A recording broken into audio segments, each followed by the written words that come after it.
It's the night, a right time for laughter. We have the guys to fill a custard, even though one is a jar of mustard. Thank God it's Tuesday. We take a look at comedians, and Charles used to be one. We have a lot to say about comedy. Can you believe Gray is a jar of mustard? And then there's Lapsed. What does he do? And why is he here? Thank God it's Tuesday. That's right. We are all going to find out why is here. Welcome to TGIT, the show about stand-up comedy and the sacred art of the punchline. If you enjoy the show, like the video, subscribe to the channel, and join us every Tuesday. If you're new here, that's Tuesday. If you've been here a while, you already know that. I'm Gray Poupée, a passionate patron of precision punchlines and proud perpetual comedy superfan. The man in the box to my right is Charles. That's YouTube at Willis Screedia. In the comedy ranks, Charles remains a hardened handler of humor, returning to read the room with rigor and refine the rhythm. How's it going, Charles? You started with H words, and I was counting the H words, but then you switched to R words, and I don't know, I just made some jarbled mess. Hi. I was trying to gather how many words you use to describe things, and I well, I tried to use as many as I could for you, but yeah, you know, I know you're a fan of the alliteration. Yeah. Good times. Howdy. Wow. Howdy, sir. Thank you for joining us. And as always, the third wheel on this tricycle is Lapsed. YouTube at the Lapsed Comic Fan. Lapsed is a brave but brittle open mic battler, boldened with bravado in front of crowds, but breakable beneath the belt. How's it going, Lapsed? It's good, man. I'm breakable. Very, very breakable. I'm a fragile, fragile man. I'm not saying that, sir. I'm saying it. I'm saying it. You have vulnerabilities, and we appreciate that. It's just called turning older than 30. Which is true. Well, how's your guys' week been? A couple weeks. Sadly, I had something come up, and you guys were cool enough to postpone it last week. I apologize about that. How's your couple weeks been, comedy-wise? Comedy-wise. So I watched. God damn it! I'm so bad with names. I gotta start writing this shit down. But I did watch something. It was on Netflix. Remember the dude from SNL that I was talking about got a comedy special, and he was like, I think he's like a Latino guy. Yeah. I can't remember his name, but I watched that. Like Marcelo. I know who you're talking about, and I'm blanking on his name. But I watched his. What did you think of his special? It's a little different. It was very different. There was some funny stuff, but overall, like some of the jokes weren't for me, weren't for the whitest of the whites, I'd say. They were about the whitest of the whites, so I definitely laughed at it. His demographic definitely skews a little younger, but I don't know. It skews younger. It's interesting comedy. I'm glad that he's getting people kind of riled up, because he definitely seems to go all in on comedy. Yeah, it's a different kind of thing. I was going to say he definitely went all in on what he was doing, and he did say a lot of things where I could be like, where someone could be like, ooh.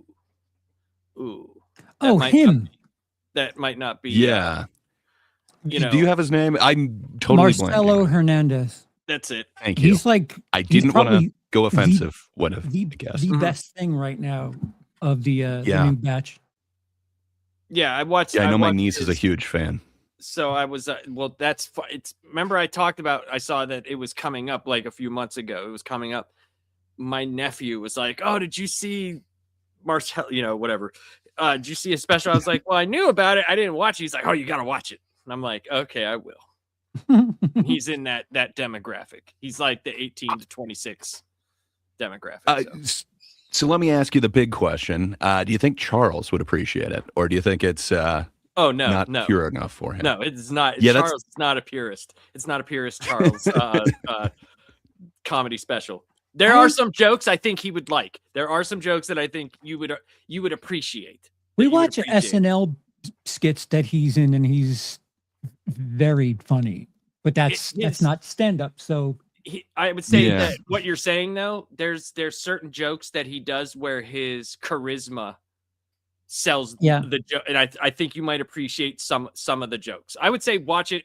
Obvious, just make up your own. But there are some things in there that I think you would like. Okay.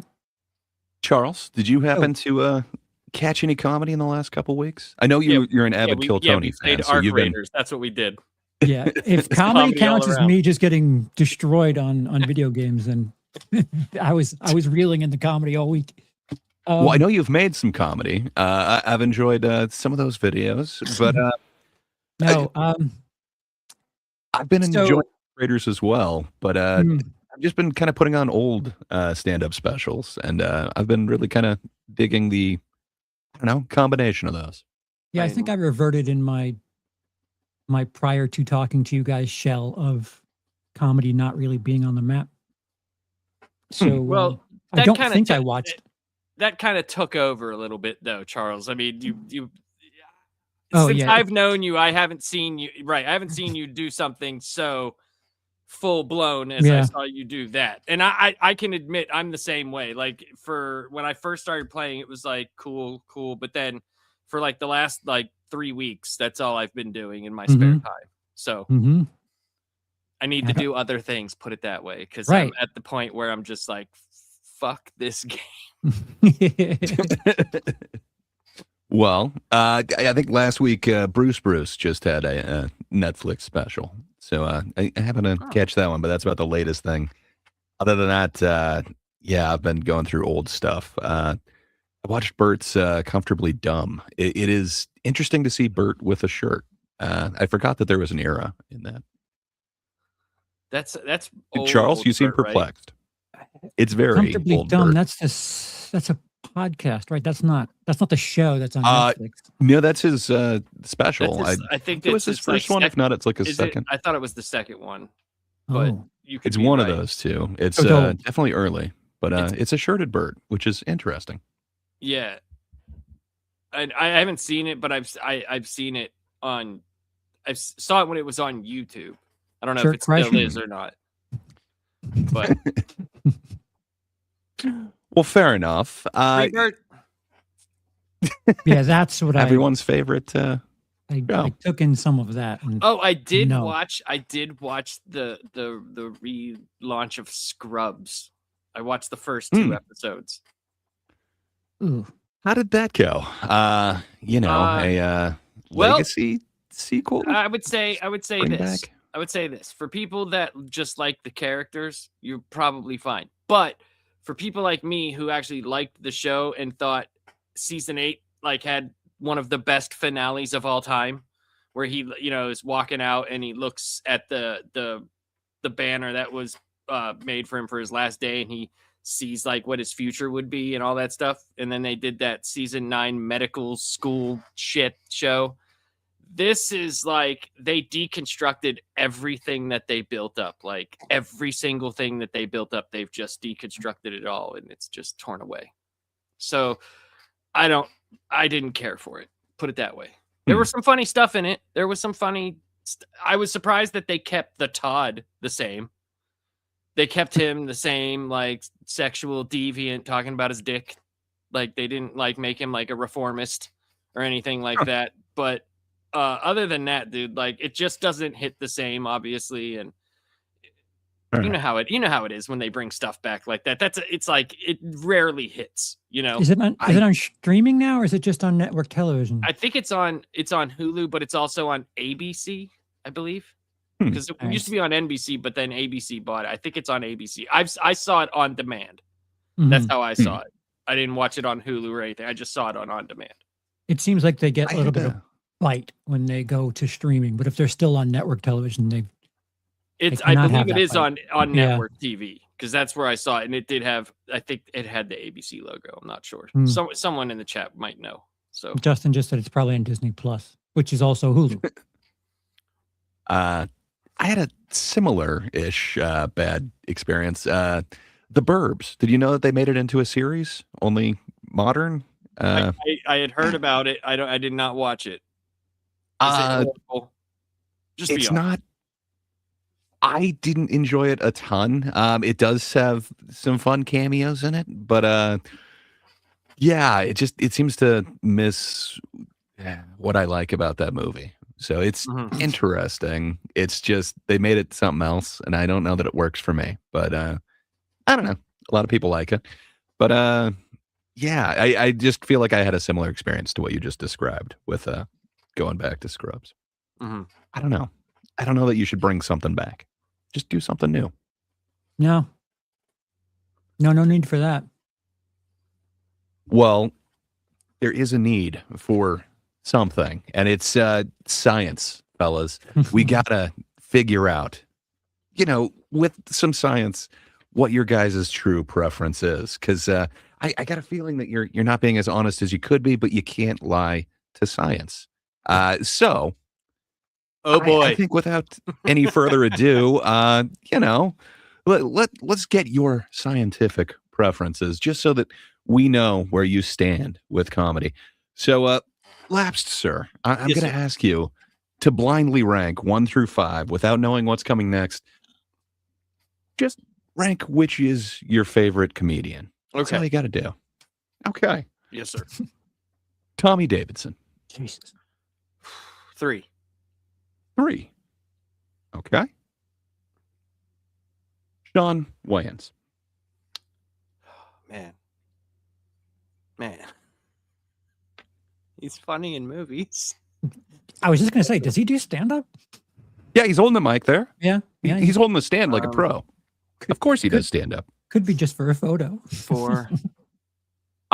It's the photo. 4. Wow.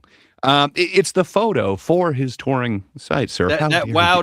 doesn't help. Like, that's not enthusiastic to me. So Mr. Jamie Foxx. I like Jamie Foxx. I think he's funny. So 2. 2. Okay.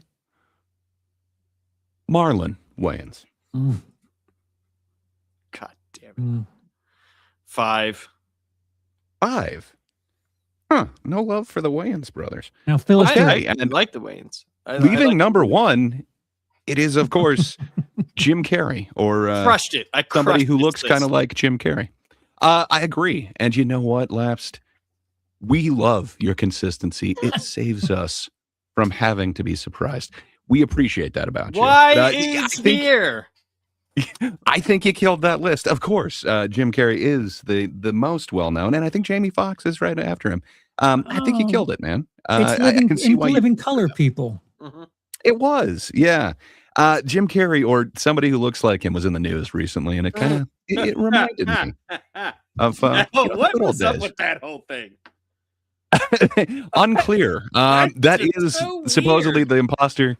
The nose looks so similar, so I'm not sure, man. I heard reports that it was not him, and then it was. So I don't know. I Wait, got no what? clue. He's- So weird. Someone's posing as Jim Carrey. That's the rumor, but good times. Yeah, you'd have to look it up. It's a little bit too. It's a mystery. Yeah, it's just. But you know what is also a mystery, Charles? My It is choices. your preference. Just blindly rank 1 through 5 without knowing what's coming next. Just your favorite comedian. That's all you got to do. John Lovitz.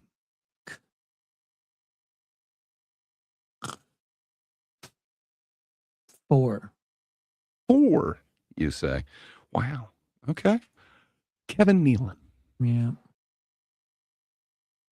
5. 5. Oh, come on. He's got a great joke about being whelmed, but not overly. I love me some Kevin Nealon. How dare you? Damon Wayans. 3. This is going to hurt 3. so bad. Huh. Daryl Hammond. 2. 2. Fuck. Meaning, number 1, your favorite comedian, Leslie Jones. Huh. Okay. Kind of, Well, kind of anticipated where it was going, and science doesn't lie. Thank you. You've done a fine job outlining your comic taste, your comedic taste, that is, in permanent marker. I really appreciate that, Charles. Thank you, sir. John Lovett starting the damn. What's wrong with John Lovitz? In the back of my head, I'm like, Lovitz.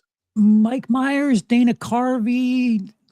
Who else could be from this SNL thing? And then Damon Wayans popped up. I'm like, oh, I don't know what He this was there is. for one season. It was a short season, but And did he got he was fired on in there. a blaze of glory. Really? Oh yeah. When did Yeah, was it before or after In Living Color? After, but It was after, and you'd have to see. He did something live, and they were not happy with him, Oh, and he was pissed. It was on that. Wasn't it on Gray? Wasn't it on that SNL 50 thing? I think so. I know I was saw it in a doc recently. I saw it in a but I watched documentary. like 3 of them. Yeah. I know me and you talked about it or something like that because we both had the same reaction. It was like fucking like that was a very interesting part of the documentary. He's sitting there and he does not give a shit either. He's sitting there like all bitter and he's just like, I got fired off of that fucking white show. They didn't give a fuck. Like, it's so funny, dude. And he did. I can't remember exactly what he did, but he did something. Didn't he act like gay or something like that? Or they wanted him to be gay and he was like super overtly gay. Something.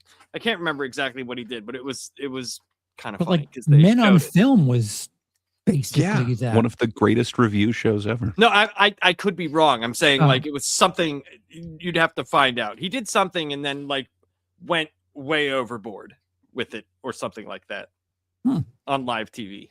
Huh. Interesting. Yeah, I'm completely unaware.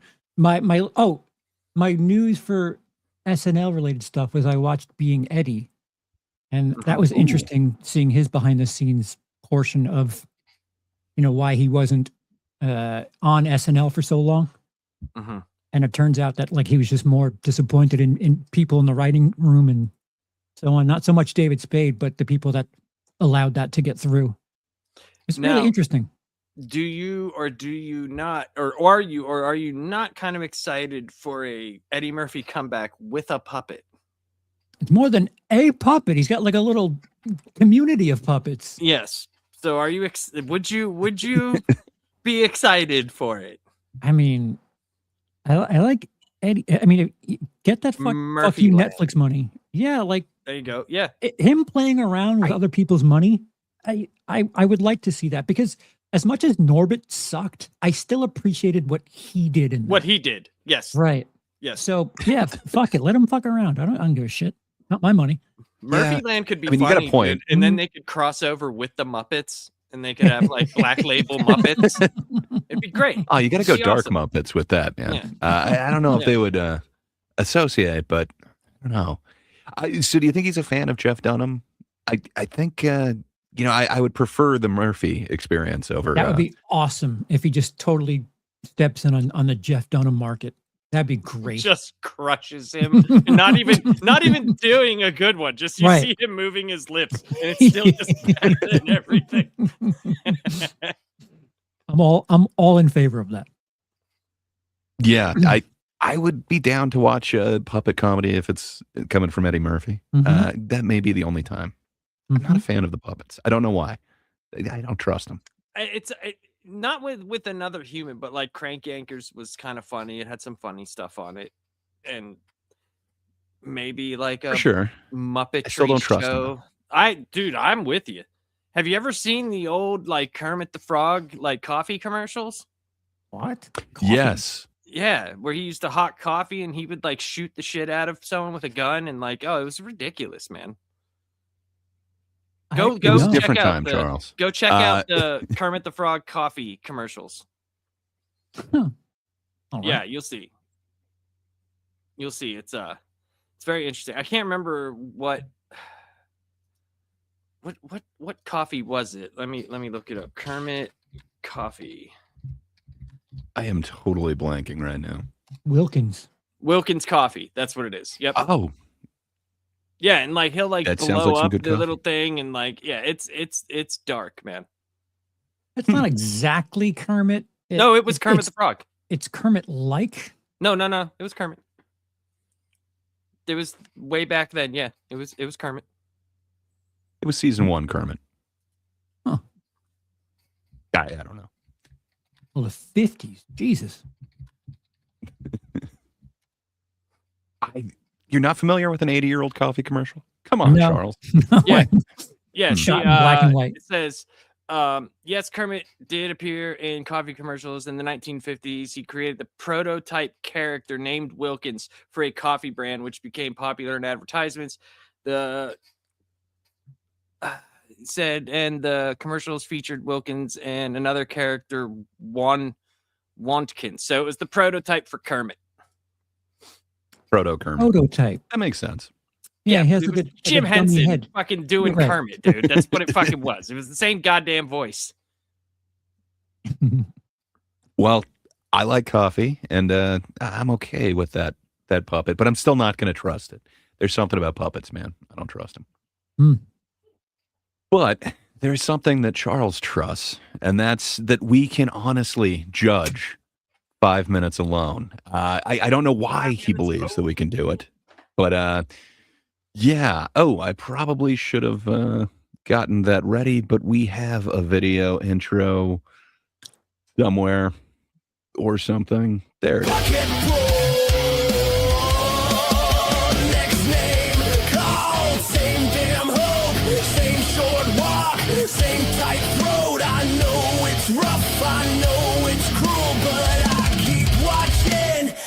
Bucket pull.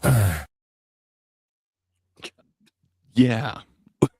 Perhaps that needs a little bit of an update, but yeah, it gets me in the mood to watch these bucket polls.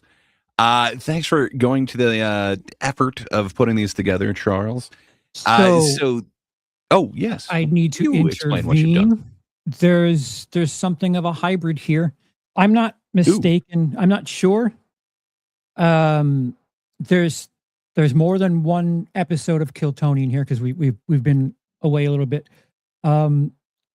There is a little bit of a hiccup because he gives a super small book this time. Super small counts as small. He doesn't give any mediums out. So regular small is medium, large is large. So just if the thing comes up where he says 1/8, that's actually small. Small is actually medium because he doesn't give out mediums in this batch. And large and no books are still an option. And we have a returning guest. This is the first time that we have someone that we've done on bucket pulls already back. So I'm excited because... And they say it's random. We could tell. You look overjoyed. So yeah, no book, Well, small okay. book, medium, large book. Based on the minute. Okay. And we're not supposed to factor in this amazing interview that definitely earns part of the book. Okay. So just I think that should be no big deal. I think Laps could agree to that. But all right, without any further ado, let's get to the first poll. Your next bucket poll. Lindsay, you know how the show works? There's a puppet. Yeah, I have fucking Facebook. Okay.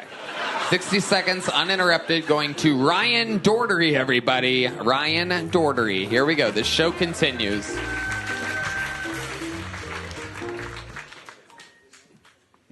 I know I look like a Mormon CrossFit instructor. Or maybe only an extra in a Viking movie. I didn't get a supporting role. I have no lines. Despite that, I have the emotional and financial stability of a 14-year-old with a stolen credit card and divorced parents. I spend most of my money at the strip club on escorts and on weed, honestly. Thanks for telling me.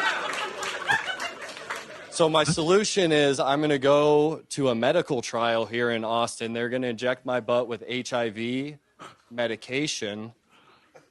And in the cheek, not in the hole, in case anybody was wondering. I'm really afraid of public speaking. So the only reason I did... Want to finish that? The only reason I did this was to try to get Kim Congdon's attention. I tried to send her flowers here. Holy shit. Holy shit. This is a live stalking? This is what this show's come to? Pause. Wow. So Kim Congdon from last episode, a very funny female. I can see why he's into her, but gross. Huh.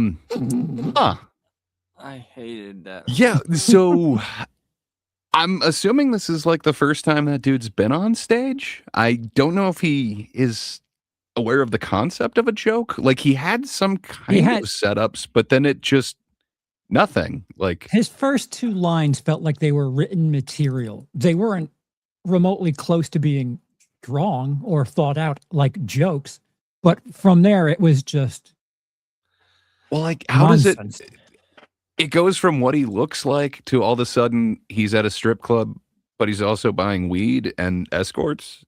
Like what? There's no transition to that. And then there's nothing from that it goes, I don't understand. Like, what's the punchline? Is it just, oh, this dude gets hookers and weed. Good for him. I don't know. And then to go to that, he's getting injected with HIV. Why? Like, what is the funny part of that? Is it just because he said HIV medication? Medication. Do you get high? Oh, from you're that? right. My bad. Not in his butt cheek, or not in his asshole. Not in his hole. His butt cheek. I Just so guess you know. that's his punchline, but man, yeah, I go no book on this and possible like restraining order if he's a real stalker. Like it sounds like he wants to. I don't know. He came for somebody who's not even there, but a former regular. I no book for the no book, no notes. It's interesting you say that because Matt Rife does a bit where he tells the guy that he would call Kim for him, and go back and watch. Sounds dangerous. What happens in the interview? Huh. Justin saying medium book. All right, so this comedy works for some. Fair enough. So lapsed. Which one did you say? I'm going no book. Nothing. No book. All right, let's see. All right. There he goes, Ryan Dordery, everybody. No joke book. No nothing. All right. Okay, that seems deserved. Fair. This seems about what is deserved, where usually it seems like they give him a medium for no reason. So I feel vindicated. So on this Justin one. knows. Justin Finally. knows what killed Tony is. That at the very least, our audience knows. The system works. I'm glad. This is the first one that I wanted a no book, and they gave a no book. The dam is holding. It can happen. All right, let's go to number 2. Lindsay's slamming her hand on the table. She liked him. Noise for your next bucket pull, ladies and gentlemen. It's Greg Bergman, everybody. Greg Bergman. Hey. I don't know about you guys, but I am sick to death of pedophilia. Right? Are you sick of it? I don't mean sick of adults having sex with children. I've never been for that, just the way I was raised. But I'm sick of hearing about it. You know, in New York, it was all I heard about was privilege and race, and that got annoying. Then I come to Texas, and all I hear about is vaccines and pedophilia. Vaccines, pedophilia. It's all people talk about, vaccines and pedophilia. If I hear about vaccines and pedophilia one more time, I'm going to take 10 booster shots and fuck a kid. You know, I'm bored of it. It's enough already. I want to see what what all this fuss is about. You know what I mean? And autism, that's another thing. What a scam. Everyone in Austin says they're autistic. I'm autistic. You know, you want to be. You want to be autistic. You want to be neurodivergent. You think it makes you interesting. Okay? You're not autistic if you're too much of a stupid little creep to look the barista in the eye. Okay? You're a putz. You want autistic? That's what people like? Yeah, I'll tell you autistic or neurodivergent. Last summer, during the flood, I walked around in 100-degree heat, and I was afraid to use the bus card that the mental hospital gave me for fear that the invisible material I thought would explode when I swiped it to the bus and blow everybody up. That, my friends, is neurodivergent, okay? So if you want a stupid lunatic, here I am. All right. Great. Pause. Wow. So I do remember this guy. So this is our returning guy. The guy with the great big cock. He's yeah, I was going to say, he's the guy. Wasn't he saying like tuna can or something like that? Like it's huge, but only girth wise. Yeah, I remember him being slightly funnier the first time, and I remember not liking the first time. What the fuck was this? Lapsed, any thoughts? I see you face He palming killed down there. Lapsed. He killed Lapsed. Nothing. Oh, no. Zero book.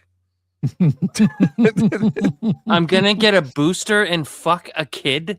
Well, that's edgy, Oh, man. here's Come on, it man. again. You know, it's Playing to that Austin crowd. it seems like it. It sounds like if you were to ask AI to do edgy comedy from the 90s, like if you just showed AI videos of Dice, Sam Kinison, Bill Hicks, and Dennis Leary, that's what it would put out. Just like here's that style, but no sort of Hey, I was taste. thinking about taking a booster shot and banging me a kid. Bada bing, hey!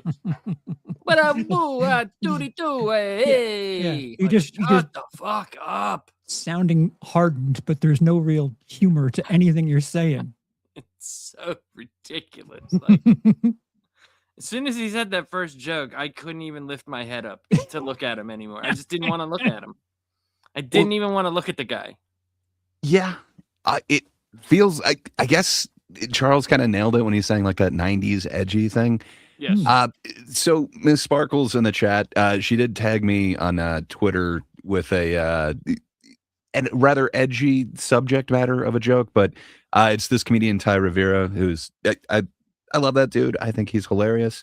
Mhm. Some people kind of hate him for his kind of stance on Austin and kind of spilling the tea, but he is able to tackle a bunch of like really tough subjects and still make them edgy, but really funny. This, it just seems like the guy is like, let's talk about, PDF files and vaccines. That's he what had this the Austin fucking- crowd loves. Yeah, he had the Austin fucking dartboard. Yeah. Mhm. Yeah. And then Do this what about the over autism, here. man? Hey, We didn't even get to the autism. It's like, No. so first off, Hey. what did No, he say? Like, you're not autistic, you're a putz? Hey, Yeah, his thing about not wanting to touch the plastic from a bus card is his neurodivergence. Like it's just a complete No. airball. It's a complete airball. That appears to be him having a lapse with reality, but man, I don't know. I guess I just don't understand. You're right. It is a complete and utter airball, but I don't even know where he was going with that. Like you're essentially like attacking a mental condition, which doesn't seem to be harming anyone. Like just because you can't make eye contact. Like I don't know, man. There's part of me that thinks that he like really was going to get a response one way or another with the fuck kids line. And the fact that it just didn't do anything, it didn't bother them. They didn't gasp. They didn't laugh. So like, I think he just hit the gas and just the went harder. Crickets heard crickets. Yeah. Like, Yeah. just- You could hear a book for cricket me. fart in that no crowd. book. No book. Even though I know this dumbass gonna give him one, for me, no book. So I think he got. I don't think it was a large book last time. He got a medium book last time. I think he got a medium book. This definitely doesn't deserve more than that. So I think since he got one last time, I'm going no book on this. It deserves no book. If there's any justice, we're getting 2 no books in a row. But I guess let's see. It's a party. It's a party. It's a God party. damn it! I had jokes that were good too. I thought you wanted the. Why didn't you do them? Because I thought question. the first one was good. What the fuck, the kid that was good? Here's a little joke book, Greg. I'm No, gonna keep it moving said- on. Why? Yes. He said Oh, medium. no. Right, medium. No. I forgot. He So- said little. So but, little is technically medium because he does smaller than little. Yeah, okay, I remember. Yeah, okay. I don't think he deserved it. He has a previous one. He should use it and write something funny. And the fact that he's saying he had something funny, okay? Like, what did you think he was doing funny here? jokes, but I thought I'd try out these stupid ones because bada bing, hey. Something tells me this wasn't exactly random because he was just on 2 or 3 Over weeks here, ago. Yeah. over there. Come on, Charles. Come on, Chaz. What, you think it's rigged, Charles? Come on. This is random. Where'd you There's get a bucket. Will from? Why ain't you Chuckapedia? Waka hecka Well, maybe this guy next outta poll here. Fuck will be funny. I have faith. There's some good comedians out there. I'm sure they'll get lucky. Oh, make some noise for Seth Shepard, everybody. Ooh, looks like we're on a different episode. Howdy, y'all. Oh God. I found out recently I'm 1/8 black. It's our month now. Now, this doesn't mean that I can say any of the fun words, but I sure have been thinking about it. Oh, Jesus. I lost my virginity with a soft dick. Y'all might be thinking, Great wow, transition. that's got to take a hog to work, right? You'd be wrong. All it takes is a girl that believes deep enough and keeps drinking after she pukes on you. What? I was 17, she was 22. She knew what she wanted. Between me and whiskey, though, we figured it out. It's all right. All right. I wish I got a bigger pop, but thank y'all so much. Pause. Did he just admit to a crime? Like, what the hell was he talking about? He Like, was 17. She was 22. Not that part. The, after she throws up on you, she keeps drinking. Is he talking about like a Cosby situation here? I have no idea, man. Why did he think any of this was funny? Where is any punchline? You got to remember. It's embarrassing. Gray, he came out and he said, well, I found out that I was 1/8 black. Like, I mean, so that, while it does feel like a talking about black people. Dude, like, this is, well, it feels like a familiar thing. That's the closest to a joke I heard out of this entire set. Was that opening part? Yeah. Like, I didn't said the words, but I thought about them. But so this is like, I've said this a couple of times. This is why I feel like there's this cliche, this bad rap for Austin, because what we've seen at least two of them now just kind of exploit I can just say edgy things or, be semi-racist and I'll be just fine there. It's not because of the show, mind you. It's because people think that there's some sort of. Well, it's because of the guys that perpetuate the jokes that are big. They do a lot of racial stuff. They might not do it in that way or in that, but they think like, oh, if the big guys like Rogan and stuff can talk about black people, maybe I could just say whatever I want about it as long as it constitutes race. Right, but it's a little bit more to it than that. I realize it just sounds like I actually think it's less to it. Look who's talking. I think it's just Look who's talking too. Look who's talking now. Look who's talking again. We did it. We did it. That was funnier than everything he said. No. Yeah. Well, what size book would you give him then, Lapsed? Would I give him? Well, he doesn't even know how to read, so I'm giving him a small book because he tried. Compared to wait, this isn't the same episode. Okay, fair enough. I was going to compare him to the last two. This is a different episode. Yeah, I would definitely go off of that material. Small Same book. city. Even he admitted it. He wanted more of a pop, and it got nothing. So small is actually teeny. Remember that. Fuck. Okay. Based off of your warning, I will change. I guess I still had my hand on the piece. So to speak. I'm going medium on this then. Lapsed. Let's I'm go. Still with the tiniest book Okay. that you can give. Fair enough. Seth Shepard. All right, you're leaving here with a 1/8 normal size black joke. There you There go. it is. There you go, Teeny Seth. one. Deserved. Fair enough. Deserved. We had. Well, he Deserve deserved what? nothing. He deserved nothing. Fair enough. Again, I was thinking compared to the other two, I would give this guy a small book where I'd give the other two nothing. I mean, But you're right. They're not the same night, so I should not be based on the comparing. material. So, Fair enough. I think I would put them, if we're going worst to best so far, I think we're in the correct order. But I don't know. We'll see. Frustrated as someone who's taken the paid dues and taken the long route. I don't know what the middle guy has done it before. Whatever, he just fucking airballed. I don't know this guy how long he's been doing it. What told him? Yeah, let me go to Kill Tony and perform on all of YouTube for. Yeah, I don't think I got think kind of that's the thing, charisma. though. I think that's the thing, though, man. I think if they get too deep about it, people probably just do this for something to do. They don't give a shit. Yeah. There's a lot of that. Like, it's the same people that, like, when they go to the freaking, like, you know, the America's Got Talent or the fucking the one singing show. Like, when you see like the stuff that the people, they just go to go. It's something like someone in their group probably thinks they're funny. It's like, oh, dude, you should do this. You should try it. And he's like, all right, I'm gonna go in with me black jokes. Yeah. You know, and that's where I kind of get bummed out because to me, it's like, you know, this isn't a fuck it, let me get drunk and try some shit thing. It's like, dude, I think that's what the host wants it to be. I know. I think the host, like, I think Tony is looking for his little whack pack of people. Yeah, American Idol, fucking William Hung type shit. I get it. It's just that's what he wants. It bums me out. It bums me out. Of course it does. Last Comic Standing episode would be at least the best equivalency of people trying. Yeah, but even then, like, you get the tryouts. They were doing the American Idol like tryout thing, 100%. where he's looking to get that each episode. He even asks, like, almost every single episode, like, who likes it when the comedians do well? Who likes it when the comedians do badly? And Cat Black, you know, yeah, it seems like it's about 50-50. So he's definitely looking for people to bomb on there, but still, it seems like the no books are rare.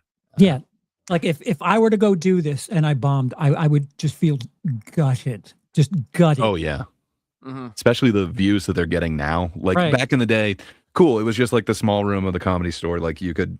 It's like doing an open mic. But this thing now, with the millions of views, man, I don't think I'd ever recover. I'm not lapsed. I actually... I don't know. You care what people think. I couldn't do that, man. That's too much pressure. It's not so much that. It's just that pressure, man. It would definitely get to me.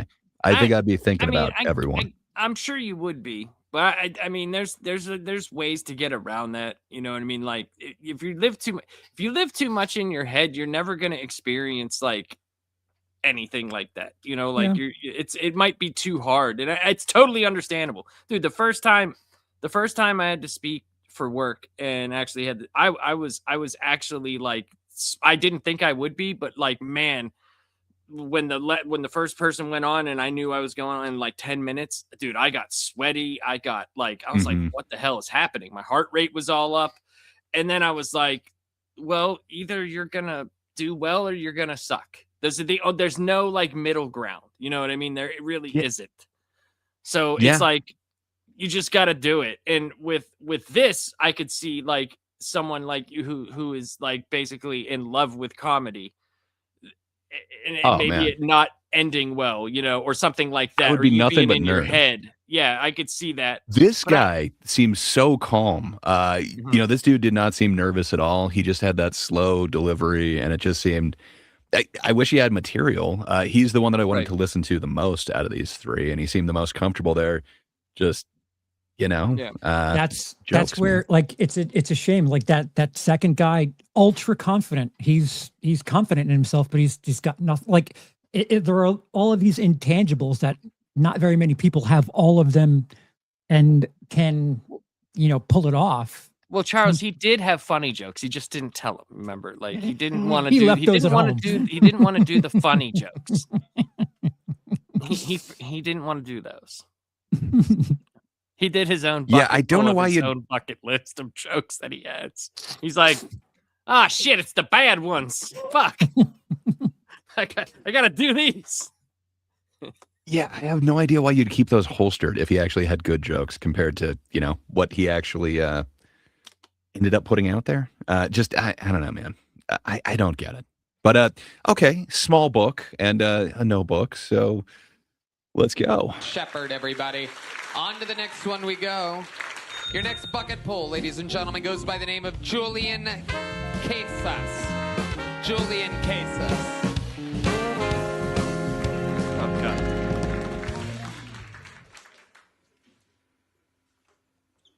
So I don't think Stephen Hawking fucked any kids.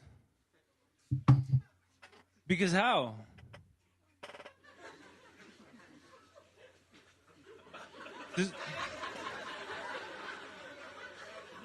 There's only one thing he could have done. Only one thing that makes any sense. He lined them up on the ground, put a ramp on either side, and turned his chair up to full speed. And he has the science to make it happen.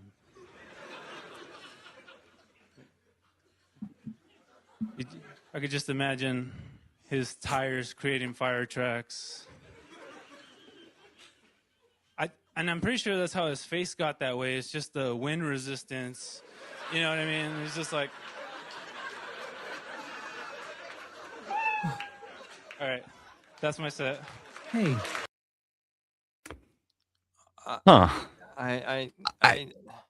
Dude, that guy's wind gonna be on resistance this thing- show like forever.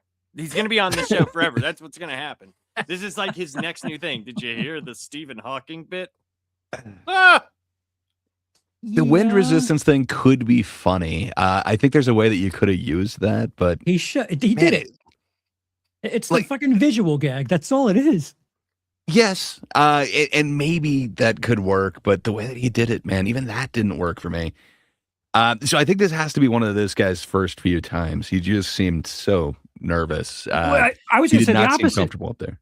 I would trade anything for his composure. The fact that he was comfortable, like with just silence, and he wasn't like capitalizing on tightening. You only have a minute, and he gets up there. He takes 5 seconds to start talking. He says things like "because how," and he just lets it float there. It's just out there. He doesn't jump on the silence. He just lets the silence simmer. Like if I hear silence, I like my internal clock's like, go faster. This isn't working. Fair enough. I He would did kill for handle that. like straight up silence well. I don't know, man. It doesn't seem like he's actually like talking into the mic, and just to me, Yeah, I'm he not seems getting awkward like. as fuck. Yeah, maybe that's just him, but I Could be just don't know. his I just thing. didn't get confidence. I got But, composure, maybe not confidence. What's the whole deal with the tires would be on fire, or the skid need to marks? He's would be going on so fire? fast. He'd be going so fast to jump the kids. I get you. When does that happen? Like the DeLorean's the doesn't. only time that I like. So is he doesn't, also Gray. going back in time? Does he? Burning rubber. He's trying to jump the children. I get you, but like that doesn't happen even with like jumping the school buses Right. or He any has of that the shit. Like, science to do it. That's Great. the thing. okay, Absurdist All right. comedy. It's absurdist humor because how? He even said it because how? All right. Yeah, I just I guess we have a theme for some of these bucket pulls, but we? Huh. yeah, Interesting. so far PDF keeps coming up.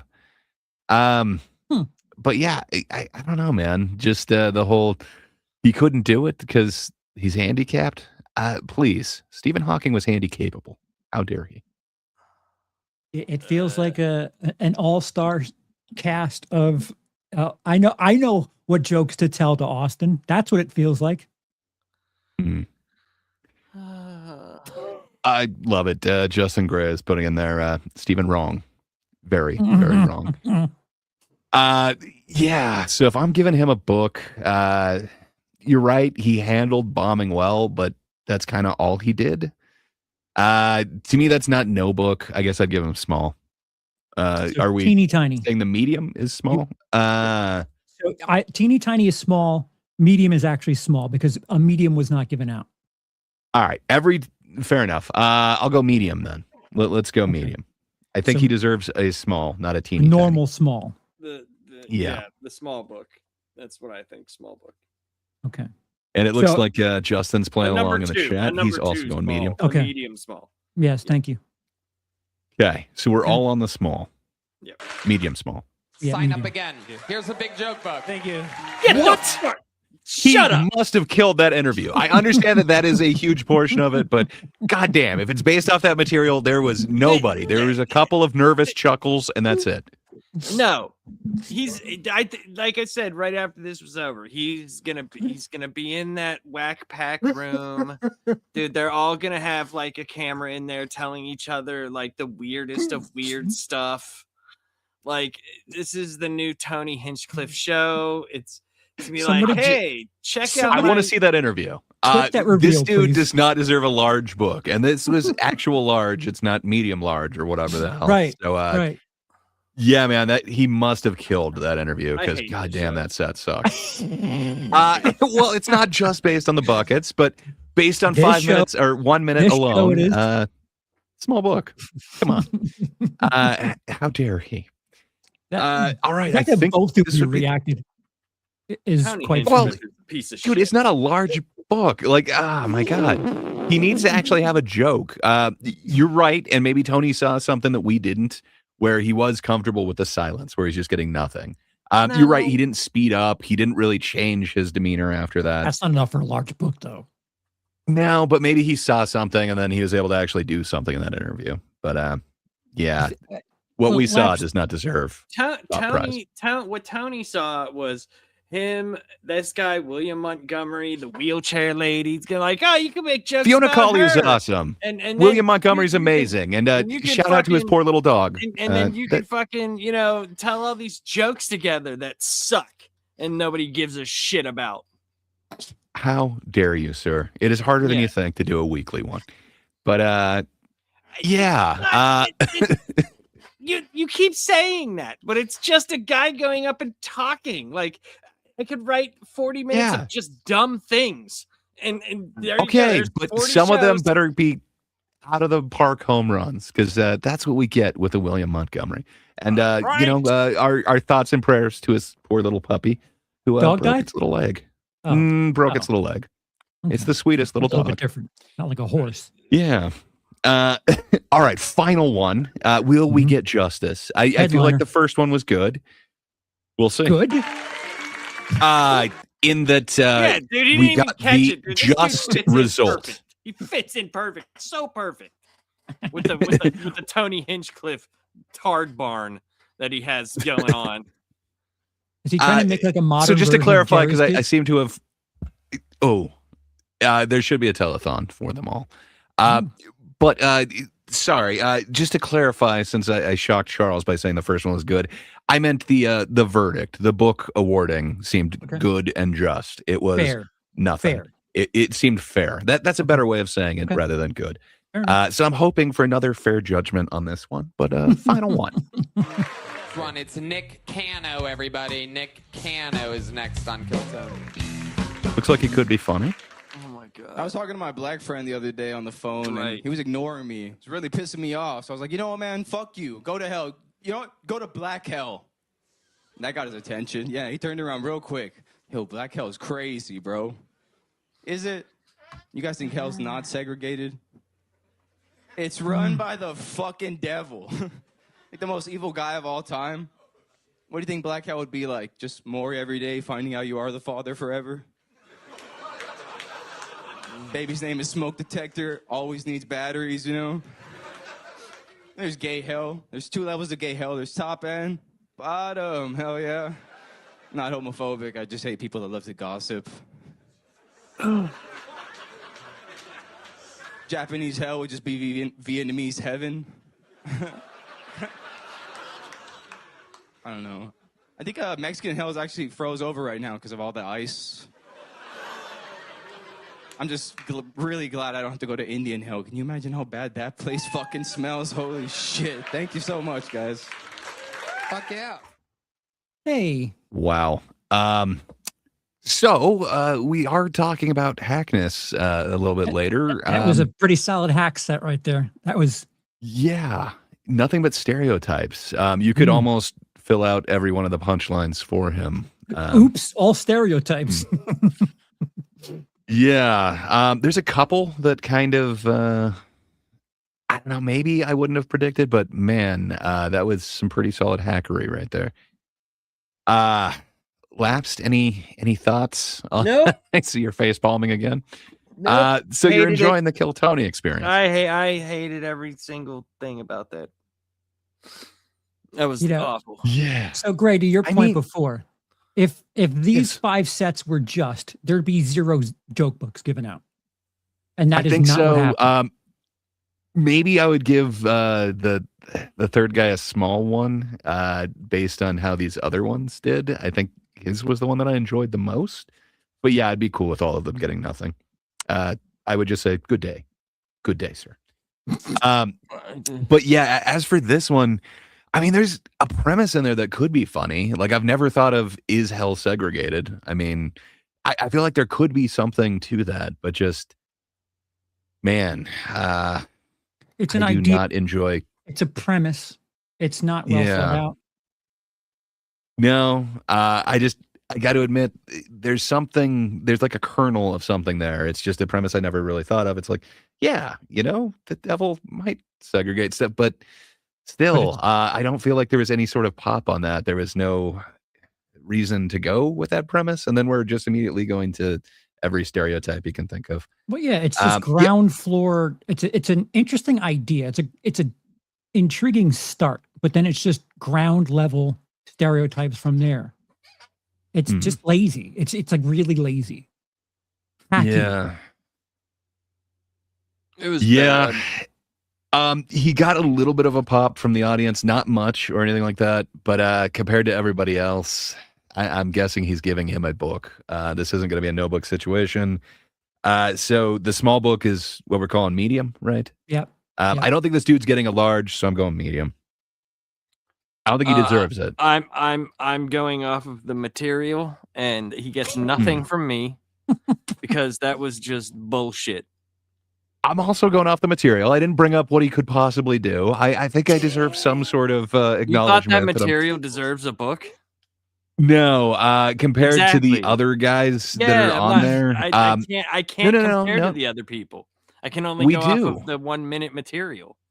We do. If he gave other guys books on the same night, I think we can compare it to that. And I'm saying but that's not the game. Based off of his material and the other material, I'm giving him a book. So we'll go small, which we're calling medium tonight. So based off of the rules of the game, I am giving no. Okay. Fair enough. I think we're just interpreting the rules wrong. It doesn't say that dogs can't play. So let's go ahead and see the results. No, the rules Nick were Cano, judged off of the minute. Love your style. Love your jokes. Amazing stuff. Here's a big joke book. No! Great stuff. He loves his material? Seriously? Like that? How did you not think he loves his material? It's Tony Hinchcliffe. He wasn't getting a big pop, man. I didn't notice. Usually Tony does that over the top, super mouth agape, kind of like Joker. Look at all my thing. teeth thing. Yeah. I didn't see it. So I didn't think he loved his material. But yeah, but he maybe he didn't like the way that the dude did it, but the material itself is Tony Hinchcliffe wrapped up into one big bow.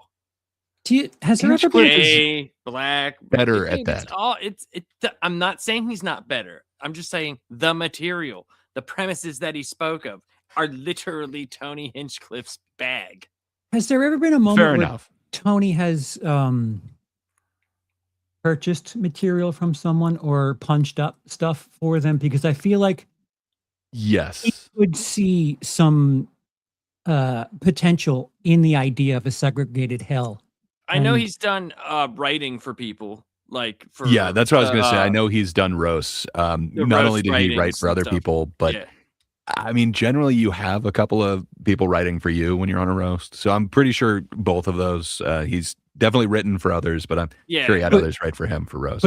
But to be conspiracy for this, I don't know. Maybe to be conspiracy brained, he might want to butter this guy up because he has further use for that. But a segregated hell could be something that Tony could work on and make better. Oh yeah, he's gonna be the guy in the whack pack that's kind of normal and doesn't understand why he's in the whack pack. Kind of normal. Like he can hold a conversation without going, I need to call the police. You know?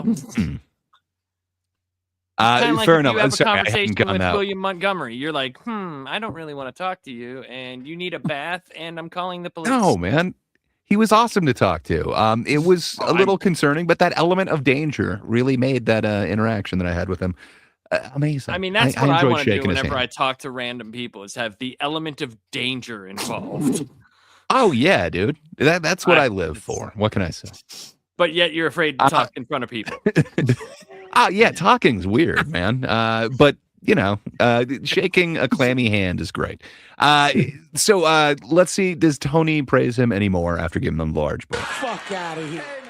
No, Donnell Apparently no. did not Donnell was like, He you good. suck. Get out. Get out. Good. So there was what two notebooks, right? No, he gave a small book to the dick one guy. notebook, then an itsy bitsy book, and then the two larges, and a medium. You're right. In that gathering, there were two larges. Yeah. I'm sorry, I don't see a large in that group. If anything, dude, as far as a theme for tonight's batch, I would have thought that this is just an onslaught of bombing. Just I bombing. don't. Even, yeah. What if that Epstein? I don't even see a medium for any of these. This should have been no books. All around, no books. Based off of the 1 minute that they did, no books. Yeah, no. Nightmares and Nerdscapes. It's no book, small, one micro book, one small book, no mediums, and two larges. Yeah. It's crazy. The two larges is what's killing me. Two larges is the problem. Regardless of what else happened, the two larges is egregious.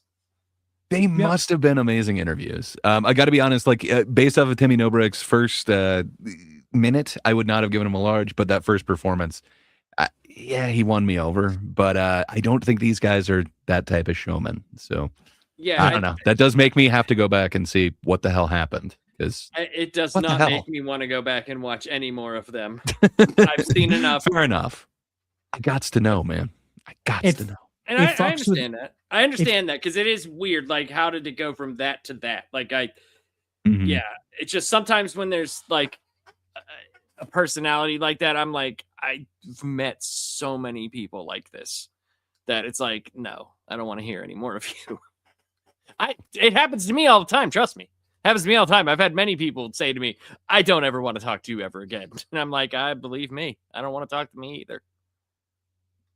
Yeah, it's stuff like this where I put myself into these shoes, and I can't help. The more I see 1 minutes, these bucket pulls, I keep thinking, well, if I were to ever perform at Kill Tony, I would probably do edgy shit, and if it missed, I would just be completely fucking rattled. I wouldn't know how to handle that. So it like totally fucks with my head on different levels. Like it as the potential person going on stage, as a person who's watched decades of comedy, and it's like it doesn't have any rhyme or reason. It doesn't make sense to me. But would you also be preparing for the interview, or no? Would that be the last thing on your mind? No, because I think that's where it kind of makes it or breaks it, and then it also, if a guest kind of weighs in, it can really tank whatever you're doing. Yeah. But it can also elevate it. I wasn't one to hang out with comics. Like I really should have, like even if for the sake of my career, I should have hung out with comedians and had some sort of networking thing, but I just don't like people. Like I was in my hotel room more than anything. I have antisocial type tendencies, and no one would have guessed. I can't tell if you're, never mind.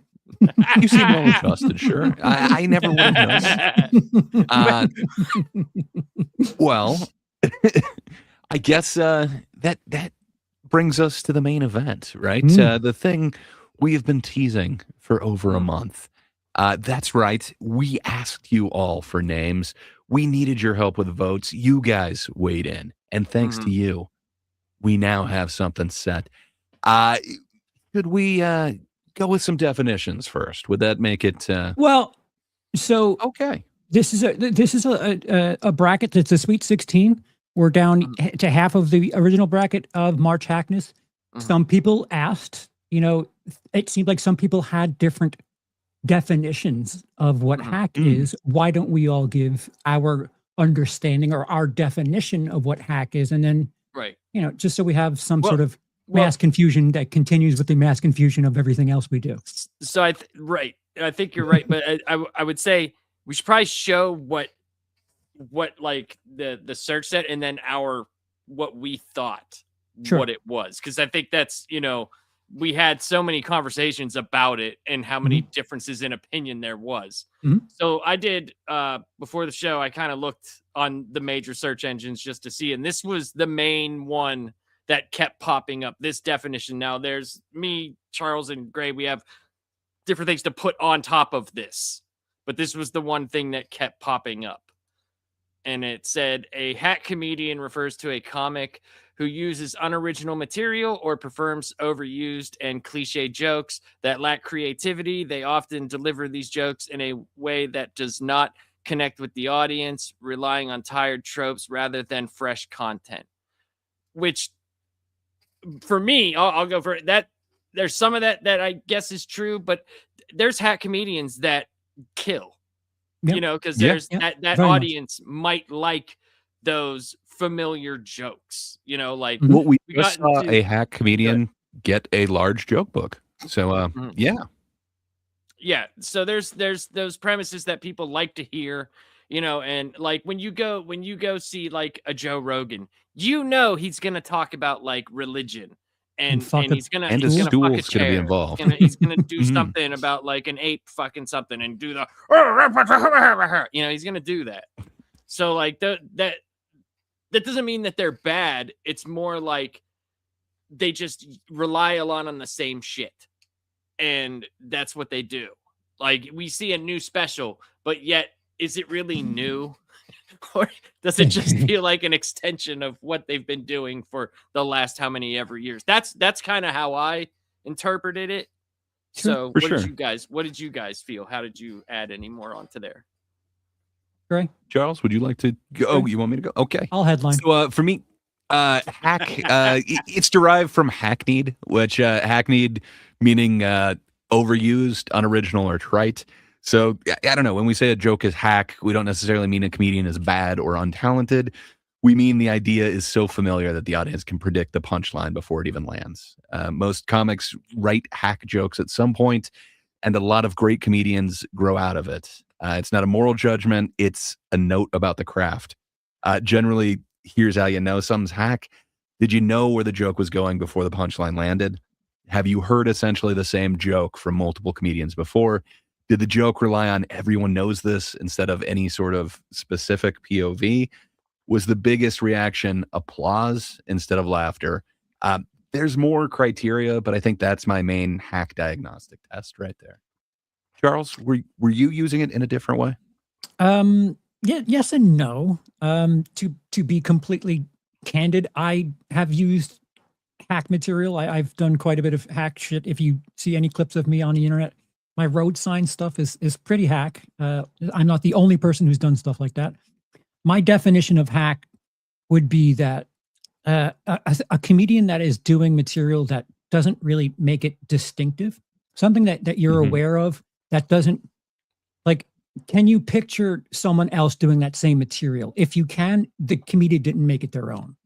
And if it doesn't really have a distinctive, this is my voice nature to it, I'm not saying everyone thinks that. I just have this feeling of, oh, that's pretty hack to tell a joke that really doesn't fit your persona, your character. And it's not exactly the same, but yeah, like you guys both said, if it's a joke that you just know where it's going, it's like you're not adding anything new to it. Although there have been some people who have had some sort of a joke that felt like it was going to be hack and then some sort of left turn. I almost appreciate that more because it's something like oh, you're not a garbage hack. That was actually quite creative. I think creativity is where a lot of it is unfortunate. A lack of creativity. I completely agree with that. Would we all agree that we witnessed some hack material, like specifically the Hell guy from earlier? All of it was pretty hack. Fair enough. I just feel like, you could write those jokes before they actually show up. I guess the one about Japanese Hell or whatever, I probably didn't predict exactly where he was going with that one, but the rest of them I did. It's stereotypes. Like like you have 5 potential choices. Like, oh, what do Japanese not like? And then or what are the stereotypes for that? And you just pick one. It's for sure. It goes further to, like, all of those comedians, not any one of them made any of that shit their own. So I would call all of those comedians hack because nothing really speaks to me about. Well, maybe the stalker was not hack because he was just being a fucking stalker. But I don't know. Is that creative or just weird? I mean, I haven't seen that that persona before, I guess I should say. I don't know. Maybe he's doing a Larry the Cable Guy type of deal. Who knows? Maybe he's I don't remember his name, but the stalker guy. Is there say those people are just like the first time they've been up there, except for the one guy who's obviously been there before, and he's obviously done comedy somewhere else. Can you be hack without even knowing what you're doing? Oh, sure. Okay. Oh, yeah. Sure. So I there think you go. a lot of people start that way. Like it's what type of jokes are out there? Okay, let me say a joke like that. I think a lot of the times that leads to hack before you kind of find your voice. Like before you even know what that is, kind of thing. Putting their spin on it, but it's still the same shit. Yeah, and to be fair to comedians from the other end of things, they use that material because it's safe. It works. Like I don't want to be shitty to these people. I have done plenty of hack stuff. You play the hits. If it works, why not do it? I 100%. Can't hate on that. That makes sense. Yeah, because while everybody on this list is successful, they are out there. They are doing it. We're not saying they are bad or anything like that. But I feel like they could be more original, and they're not necessarily my cup of tea. But there's a few names on here that I actually really like. But we are honoring the people. We got these names from you guys, so we have to be just and moral. We can't give a large joke book to these guys. I'll point it out as we get to them, but there's a few names that I don't think belong on here. Gray, just say it. It's the audience's fault. Whatever happens here moving forward, it's their fault. And we appreciate it. I'm with your comments. We got your always chats. on the chat side. I'm always on the chat side. So puss. We got your direct messages, and we calculated these. Charles spent many hours with the abacus coming up with the rankings on these. We had to get the particular seedings for this amazing bracket that we're doing. We had to get it right, and the people have spoken. So because of you guys, we do have this wonderful bracket. I guess let's go to the video. 16. Okay. So this is the March Hackness 2026 TGIT's March Hackness 2026 Sweet 16. So you'll see that amazing logo up in the corner. Oh yeah, that is good times up there. But let me zoom in a little bit because at this thing, there we go. So in the first seed, in the first bracket, we have Amy Schumer versus Natalie Cuomo. We got Whitney Cummings versus Roseanne Barr. In the next one, Bert Kreischer versus Brian Callen. Holy hell. Okay, that one's going to be a tough one. Joe Rogan versus Andrew Schultz. Jeff Dunham versus Larry the Cable Guy. Carrot Top versus Dane Cook. Matt Rife versus Hassan Minhaj. And Morgan J versus David Lucas. All right. Do we start at the bottom? Are we going to end with the number one seed? Hold on. This isn't the first time the audience is seeing the list proper, and Nightmares and Nerdscapes is saying, Roseanne, not surprising. Are there any names here that are surprising to you, either in the wrong way or a right way? Yeah, I'm kind of surprised that David Lucas made an appearance on here to me, and I'm kind of surprised that Roseanne did. Everyone else, they are names that I was definitely seeing, but I kind of didn't anticipate those two, but I can see why people wouldn't be a fan. I would have thought somebody would have put like a William Montgomery over a David Lucas or something like that, especially since we spent so much time getting to know him, but I'm glad to see he's not on this list. Laps, any surprises for you, sir? Roseanne, but the rest not really. I just don't. David Lucas is the one I just don't know enough about, or not. Sorry, Morgan J. He was the one that I just didn't know. Like whenever you showed him to me, that was the first I heard of him. So I wouldn't even give him enough credence, in my opinion, to be a hack. He's just not even on my radar enough. So that's all. But I definitely think it was stupid ass dumb material So I can Well- see that for sure. Fair enough. Charles, were there any names that surprised you that the people demanded that you were like, why? But why? Roseanne's one of them. I guess we're pretty insightful to where we're going on that bracket. There was a name or two that people had to choose from that they didn't, that I was kind of intrigued by, and I have blinders on with Dane Cook, so full disclosure on how that's going to come up, but I'm 6 years dark, so I don't know what's happened. I too have a couple of names here that I am either unfamiliar with or not familiar enough with, but have checked in on some of them. That, like Morgan J, the fact that he's as big a deal on TikTok is just dumbfounding to me. Yeah. So the chat has so Liquid Basm is saying just eliminate the Whitney Cummings and Roseanne leg. I got to be honest, both of them. I don't see so much of a hack with Whitney. Perhaps I've got a soft spot for her, but she's already married, Gray.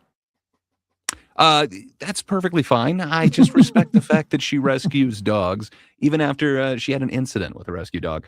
So I don't know. She can do no harm. So she does that on stage, does she? I thought her CNN thing was hacky as fuck. I enjoyed it, but that was because I was a little bit toasted at the in-laws. And, I guess I didn't anticipate seeing kind of a roast, and I enjoyed it. But fair enough. I hear that you guys didn't enjoy it nearly as much as me. It put a cap on a good year for me. So we're essentially talking about Whitney Cummings and Roseanne Barr anyway. We could work our way backwards to the top bracket. Yeah. So okay, go so on. we're going with that one. Yep. I gotta be honest. Seeing both of them last, I felt like Whitney was less hack. Where recently, we witnessed that Kill Tony performance where Roseanne opened, and man, it just seemed like a bunch of kind of stereotypical Austin material, but man, it was not good. I think I've enjoyed more Whitney Cummings over the last few years. I got to be honest. Roseanne was amazing in her time, but everything that I've seen from her lately, it doesn't seem original. It seems like I could see almost anybody else doing the same thing. To me, that's more hack. I think I'd go Roseanne over the two, but I don't want her on this list, I guess I'm saying. Whitney Cummings to me is way more hacky than Roseanne. And I do agree with Gray, though. The last time Roseanne was on freaking Kill Tony, that was just, I don't even know what that was. But I don't know. Whitney Cummings to me is like the female comedian who tries to tell man jokes, but from the female perspective. Like, I'm going to talk about my girl balls. And like, you look at me, I'm so edgy and tough. And yeah, no, she's hack as fuck. I agree with what Justin Gray is saying in the audience, not just because he's got the coolest last name ever, but it should be Eliza Schlesinger versus Whitney Cummings. She definitely is who I would have put on there, and I would have definitely put Eliza forward over Whitney. I don't know. With this one, I feel a little odd doing it because she is a trailblazer, but yeah, I think we got one vote for me for Roseanne, one vote for Whitney for Lapsed. Charles, you are the decider. The audience can definitely sway you, but yeah, I don't know. What do you think? There's time for, if you're watching this in the future, you can comment and sway the decision. But yeah, I feel like there's two factors with each of the comedians that kind of have nothing to do with something. Like Whitney Cummings, when I see stuff from her that like is really kind of, I don't know, wince-worthy, it's like her doing stuff on Twitter or like clips of her on podcasts where she's like getting into it with trolls or whatever. And it's like, don't do that. And Roseanne Barr, man, she was the troll. Roseanne Barr for like a good decade plus there in the 80s and 90s was just a tremendous act. The problem is I too have seen that recent Kill Tony performance, and I don't even know if I would call it hacky so much as it's just like, I don't know. It is like playing to CPAC. Is that like a thing now? Playing exclusively to a Trump audience? Because that's like it to felt me. And very.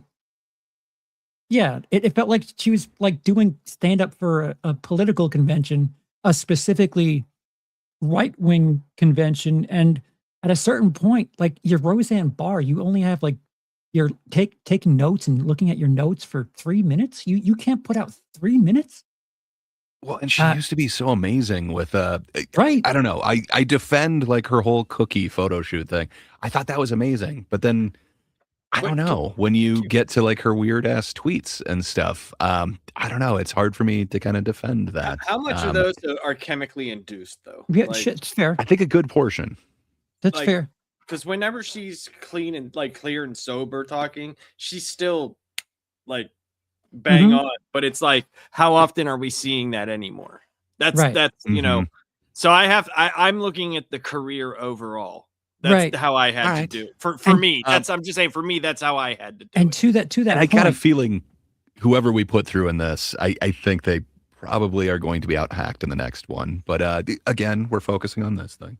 To that point, if Roseanne Barr in that 3 minute segment were to do something hack, she could have done something like familiar, something safe. But what she did was, I don't know, like something for fucking Turning Point crowds. Like it's just really weird. So to that point, she has an opportunity to just deliver 3 minutes of hack material and doesn't.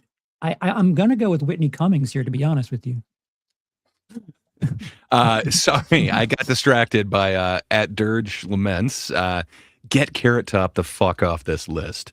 I hear ya. We let the people speak, and the top was the top of some people's lists for hack. Yeah. Vote next time. Vote next time. Yeah. Tell us where we're wrong. Perhaps there's a wild card that will get overturned in this. We'll be doing this again next year. So, you know, this is the first time we've done this. So There's still time to vote now. Make sure the thing that you don't agree with doesn't happen. Right. But Jaden with another amazing comment, Roseanne Xanax bar. Yeah. Yeah. I enjoy me a lot of old Roseanne, but it's been a while. Nightmares and Nerdscapes. Carrot Top is anorexic Gallagher. Prove me wrong. Sorry.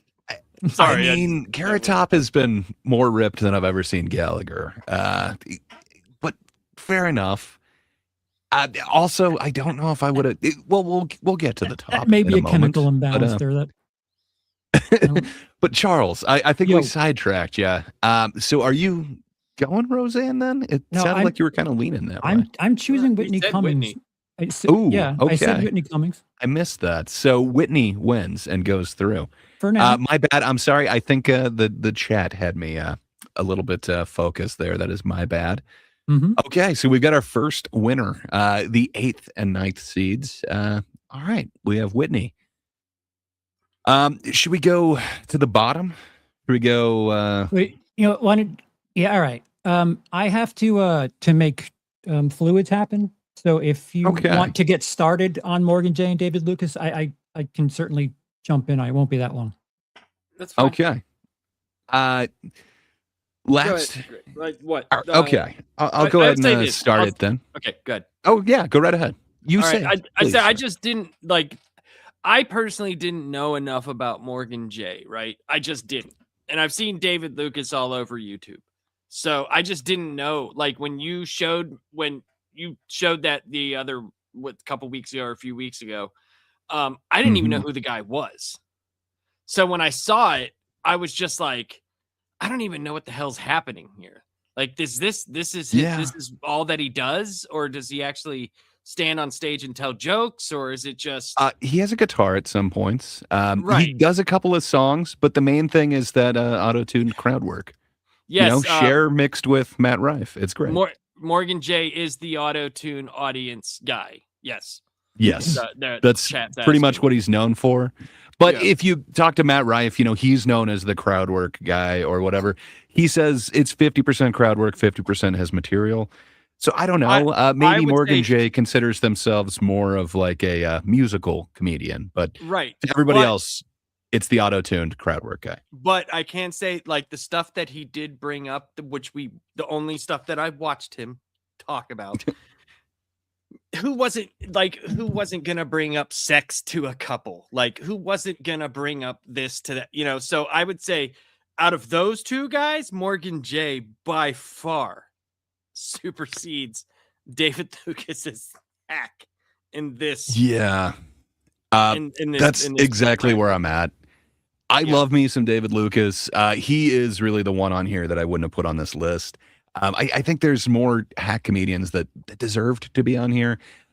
David Lucas is a roast battler. With roasts, a lot of times you do go stereotypes. So I could definitely see, people thinking it's hack that literally every time he's on there, he's mocking Tony for being gay.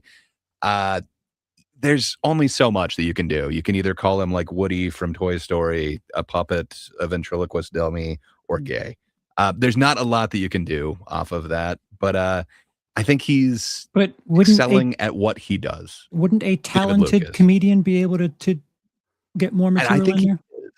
I think so, but with the roast, generally it's kind of your appearance. Like I've seen him do more stuff than that. I've seen him do more stuff than that against Tony. I think it's just those are the big clips that most people see. Are those like 100%? So, but I think that's why people are saying that's all he does. That's all they generally see. I happen to have seen him live. He didn't just roast the audience. That is part of it, but the crowd work is a smaller portion of what he does. So to me, I definitely would say crowd work, which I already find kind of hack. Like if you're watching a show and each comedian does crowd work, you'll see the same questions getting asked to the same couples. It's like, oh, what do you do? Where are you from? And that's exactly what Morgan J is doing, but he has this share auto-tune on. Right. I don't know, man. To me, that's hack to the infinite degree. He is with a bullet, the hackiest to me. This helps too. Like the chat, Troy McClure says something interesting. He says he's voting for Morgan as well. The auto tune is unique, but the jokes were not. Yeah. Like and they were, like I said, it's like you go up to a crowd, you see the guy and the girl there, and it's like, I'm gonna how's the sex life? But the crowd work's designed for that clip.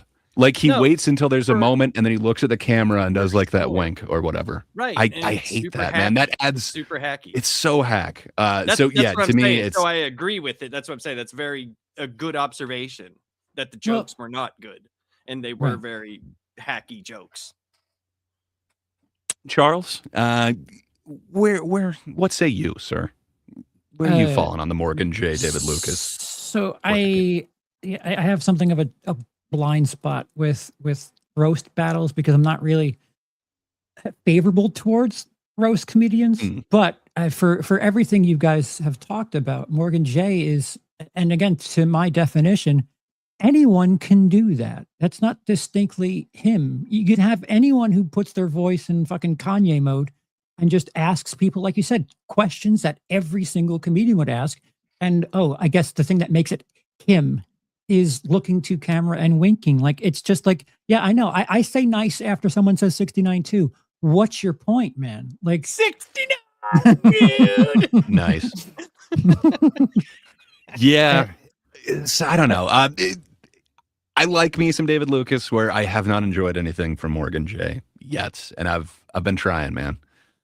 I'm not a big fan of David Lucas, but I don't think he's hack. I think Morgan J is hack. It's just one of those yes/no things, and one of them's a no for me, and one of them is a yes. Plus, David Lucas has jokes that are his. That's a big portion of this, because I went and watched some of his stuff, and because he was another guy that started on Kill Tony, and in Nightmares and Nerdscapes he says David Lucas is good enough that I didn't realize he started on Kill Tony.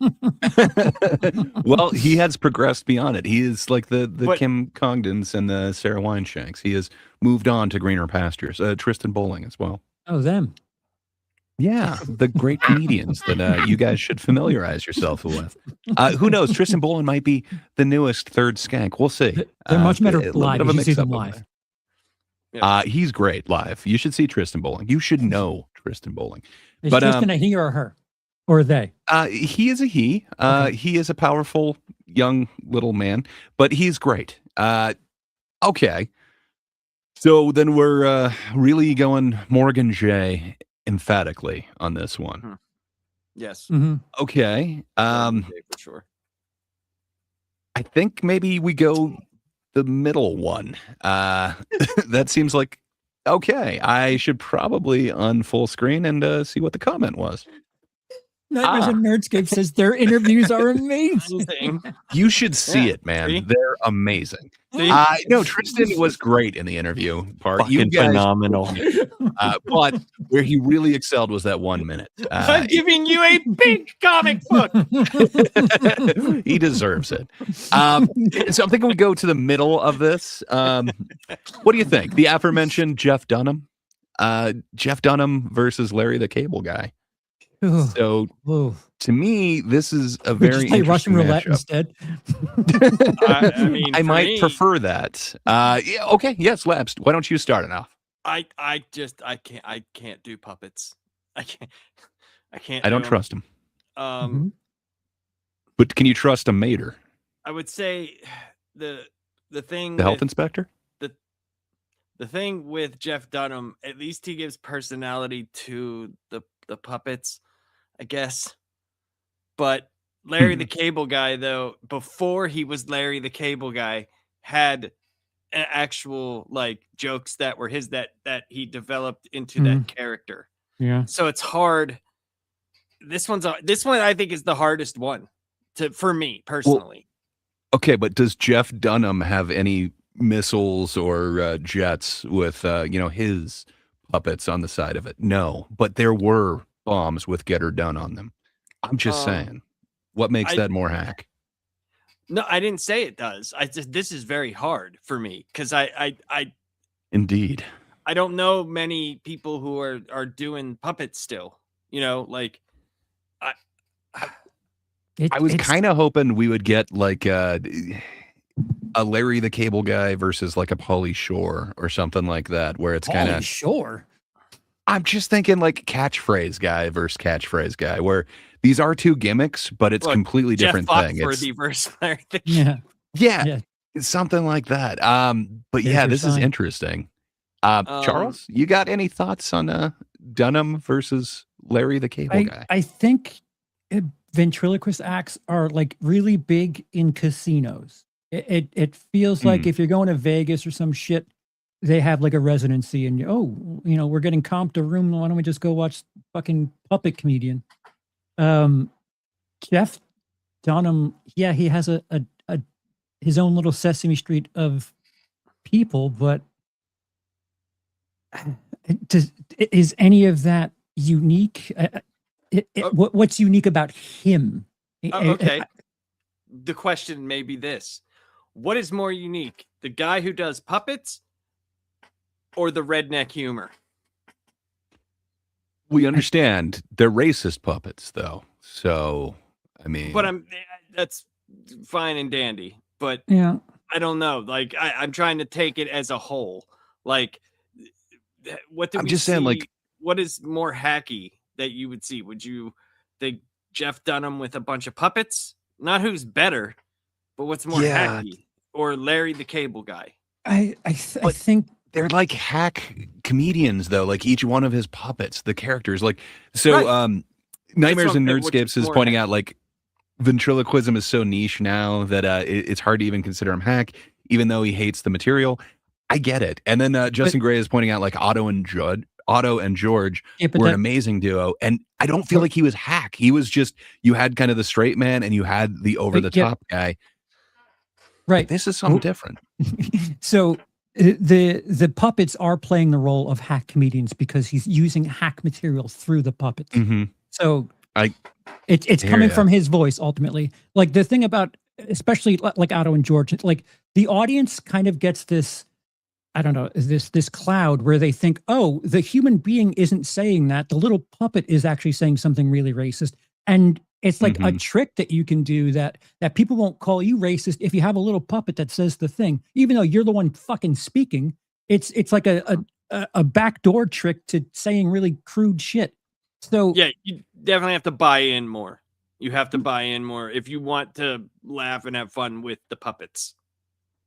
But yeah, so where are you guys coming down on this one? I think Larry the Cable Guy, considering that he used to be like just a regular comedian, he, like, by definition, he got comfortable. He started doing stuff that, you know, playing a character and is hack by all intents and purposes, but not quite to the level that Jeff Dunham is. I'm putting Dunham ahead because I guess Dunham has always been the puppet guy. At least Larry the Cable Guy at some point was a different comedian. At some point. Lap, sir, where are you coming down on this one? It's hard, man. It is. I'd have to go Larry the Cable Guy, and I don't even like either of these people. I just look at I maybe it's because where I live now, and in the West Virginia, Pennsylvania, Ohio belt, that redneck humor is so just yeah. I'll just leave it at that. Okay, I'm going Larry. It can be funny. Yeah, so I think that's the thing. Like, redneck humor can be funny. I don't find it funny with Larry the Cable Guy. I just watched his special. It was just released in December. I heard maybe it was released before that. I watched it in December of last year. I couldn't tell you a single joke. I just remember that I knew where at least like 5 of them were landing. While I'm not a fan of Jeff Dunham or what he does, and I do find the characters that he has are pretty goddamn hack. I gotta be honest, my dad is a huge fan of him, and he's made me listen to quite a few of his specials. I gotta be honest, I have laughed more with Jeff Dunham than I ever have with Larry the Cable Guy. He's only got the one character, and I feel like it is nothing but hack. To me, I'm going Larry the Cable Guy. He just edges him out just barely for me. So just to be clear, hack doesn't mean good or bad, right? I agree with you. There's a couple. There's a couple that I didn't know where he was going. Sorry, Jeff Dunham, and he did kind of get me to laugh. Where I don't feel like I've ever been surprised by where Larry the Cable Guy is going with any of his jokes. I feel like I always know where it is. Subtracting the level of humor, is it hack? Not whether or not it's good. I get you. Whether or not it made you laugh. I think they are both hack. I think Larry is more hack for me. Okay. We so someone's asking Liquid Basm, how is Luis Gomez not on this list? First off, that's Louis J. Gomez. Well, the people have spoken. Yeah. And we don't have a lot of anti-Gomites in our chat. So they did not choose Louis J. Gomez. I definitely would have been upset to see him on there. I understand why people wouldn't like his thing, but I don't know. Doggy, he's hilarious. I love me some Louis J. Gomez. No, that's it. Because I'm unfamiliar with him, so I don't. You should familiarize yourself with the founding member of the Skanks. The crowd, yes, the bracket was crowdsourced. Is the best. So for next year, if you're still with us, Liquid Basm, next year, whenever we come up with the giant list, you vote, and then we get the not even next year. No, I'm saying vote now for the original list. I'm saying for the original list. That's what I'm saying. You could still vote on these things from now until next week, and then we'll put out the who won out of all of these. So right, but yes, the original list. Though. But tell us where we're wrong on this. If you think it should be Jeff Dunham over Larry the Cable Guy, let us know where we screwed up here. So like all of February, we did a big thing, and that's how we got the names. So there you go. Sorry. So I think all the rest of these are going to be hard. I think we kind of knocked out the easier ones. I guess the next easiest for me would probably be the second to last one there, Matt Rife versus Hassan Minhaj. Okay, so do that next, and then after that, do Carrot Top, Dane Cook. This way we can stay in a little sub bracket at the moment. I think that one's going to be tough for me. But this one, to me, I just don't think of Hassan Minhaj as comedy. I get it. He's had like 3 different specials.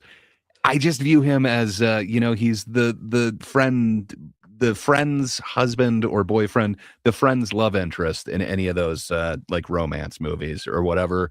Where when I'm thinking super hacky crowd work stuff, Matt Rife definitely comes to mind for me. I get it. Hassan Minhaj is literally a liar who's putting his crowd or his set together to get clapter, and that seems to be a big thing on our list. If you're not going for laughs, I don't view him as a comedian. So maybe that's a me thing. I'm going Rife on this one. Tell me where I'm wrong. Charles, you have a different opinion, right? Oh, lapsed. Yeah, I would say Matt Rife.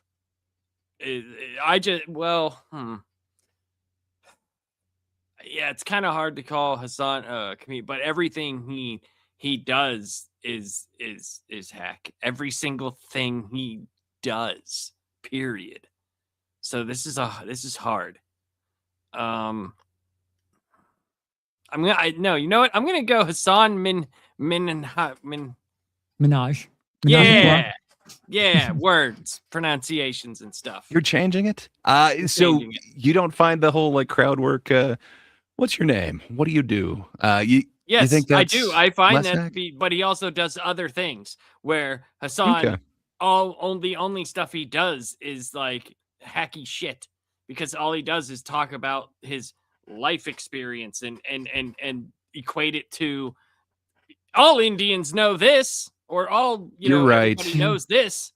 So, You're right. I totally have never seen Hassan Minhaj. You're right. Hassan Minhaj must be so much hackier because you've definitely seen him wear like a Santa outfit and bring his grandfather's sex toy or whatever on stage with him for his unwrapped Christmas special. You're right. Spoilers. I don't know, man. I just don't think you get more hacky than Rife, but maybe I'm wrong. Charles? Go on, Lapsed. What say you? I think you're kind of in the middle on that. You're the deciding factor. I think we're kind of on opposite ends on this.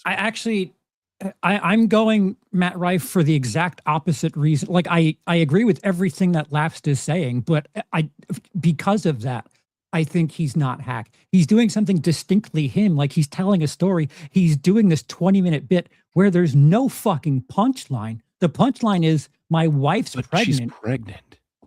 That's not a congratulations. You just told a fucking heartwarming story. That's not stand up to me. I mean, I don't know if I would call that hacky. It's definitely something that only he could do. I mean, if anyone else tried to tell a story where the punchline is their wife is pregnant, I mean, go ahead and try. I mean, that's one joke out of all the 9,000 references he made to his crowd that every single person was like, "Oh, I get." He does lean on stereotypes, but I think Matt Rife is just crowd work. It's just crowd work, and he'll be punny about something. Like, I mean, it's crowd work from the one that we watched. Yes, the crowd work special, but at least he has stand-up jokes. I think it's not even close personally, because I literally watched Rife's bit and I was in the neighborhood of a punchline twice, and I recorded myself, and it wasn't exactly, the exact thing he said, but it was close enough where, like, if you know where it's going, hack stuff is like, where the destination is before you're finished with the journey. Yeah. So Nightmares. Tony Robbins has been doing Hassan's stuff for middle-aged white people for decades. That's a really good observation. Right. And then, so I don't disagree with you at all, Lapsed. I just think it is definitely a distinctly Hassan Minhaj thing. So I don't, because anybody could do it. Any person that can talk in front of someone could do exactly what he's doing. Yeah, literally any person. But I wouldn't call that hack. I would just call that bad. I would just call that non-comedy. I don't know, man. Non-comedy. I guess so. I don't know. It's the baiting on one stereotype for 90 minutes and eliminating every other audience member is super hacky to me. Okay. That's like but I understand that. Like, but I've actually heard Matt Rife tell other jokes, like actual jokes. It's not If you just do listen crowd to him, work. he does say 50% not crowd work. I'm trying to think what, like, I saw the Christmas thing that was just That was literally just crowd work. Yeah. Right. I He think has that other was a Christmas specials. crowd work special. So But I mean, it's hard. It's hard, but yeah, you know, it is what it is. I'm not. I that's just my opinion. I just, you know, Sure. insert guy here and No, I agree with you. I agree with everything you're saying. I would use a different definition of it. I don't have any dispute for what you're saying. It's just I would call it not funny, not hack. I Fair think enough. I think it's very hack for me. Sure. Because he's like Nightmares and Nerdscape says, like, this guy's doing it for white people. He's doing the stereotype of everything. Like, you know, there's always that one person that is going to talk about everything that is only occurred to the white race or the black race or the this race or the that race. That to me is very, very bad and very hacky. I do wish when we tallied up all of these and got the seatings, I do wish it would have been two different people versus here, because I think I would have put both of them through. If either of them were against Whitney Cummings or Roseanne Barr. Perfectly fine with I totally get the, trust me, I think they are both super hacky, both of them. 100%. It's just that I've just heard Matt Rife tell jokes like I kind that of wish I weren't had seen that hacky. stuff. You know, that Well, he has a bunch of you could always specials, watch you know. his special. Right. He's got the and one that's his name. I forget what that one is. But I need to reiterate that I'm like fucking dark on a lot of shit. I mean, that's also, it's also the hard thing that, you know, when we made the list, you know, we left it up to the audience as well. Yeah. So it's, you know, some of the stuff we might not be as familiar with, you know what I mean? Right. Like, so that also makes it makes it fun, but it also gives an air of, you might feel one thing about one person, especially since we did a whole show on Matt Rife. You know what I mean? So we were also very familiar with. We did a segment on Hassan, but right, well, fair we did enough. 2 hours on. You're right. So, well, but yes. I think It's still this one is going to be no matter what. It's the audience's indeed. fault. It's always the audience's fault, and we appreciate that. Tell us more of where we're wrong in the comment section. But yeah, I think this one's going to be a tough one for me. I wouldn't have necessarily put either of these guys on my list, but Carrot Top, number 3 seed, versus Dane Cook, the number 14 seed. Dane You Cook, wouldn't put either? I don't think so. Okay. When I had like a small list, they were not on there. Although I don't know if I had 16 full names on my initial list. Maybe Carrot Top would have made it on there. He definitely would have been my number 3 seed. I don't think Dane Cook would have been on there for me. He has enough real bits that I don't think it's necessarily hack. I think a lot of people kind of copied his essence, so to speak, or what he accused people of, where it was that kind of being loud and over enunciating type thing. Yep. But I think he had real jokes in there. I think he had material. It was just people were talking about the way that he was doing it, where Carrot Top, you know, it's kind of hack. You're just gluing this thing to this other thing, and hey, now you can have a mirror on a toilet seat or something. Like, to me, some of that stuff's pretty hack, but he's definitely made me laugh. It's weird that he carries a crate around with him. That crate is worth a shit ton of money. What that crate has made him a metric fuck ton of dollars. Yeah, so I think. Go on. Oh, sorry. Go right ahead, Charles. I apologize for speaking over you and then continuing now. Dane Cook was one of the ones that I don't think any of us had on our radar, but part of the crowd voting, a lot of people spoke and put Dane Cook forward. I agree. I'm not allowed to judge the human being, but I have personal experience with Dane Cook that is a solid guy over the course of 20 years that he's been solid with me. Carrot Top, it's again, I'll go to it. It's, can someone else do Carrot Top's material and it feel odd that it's different, that it's a different person?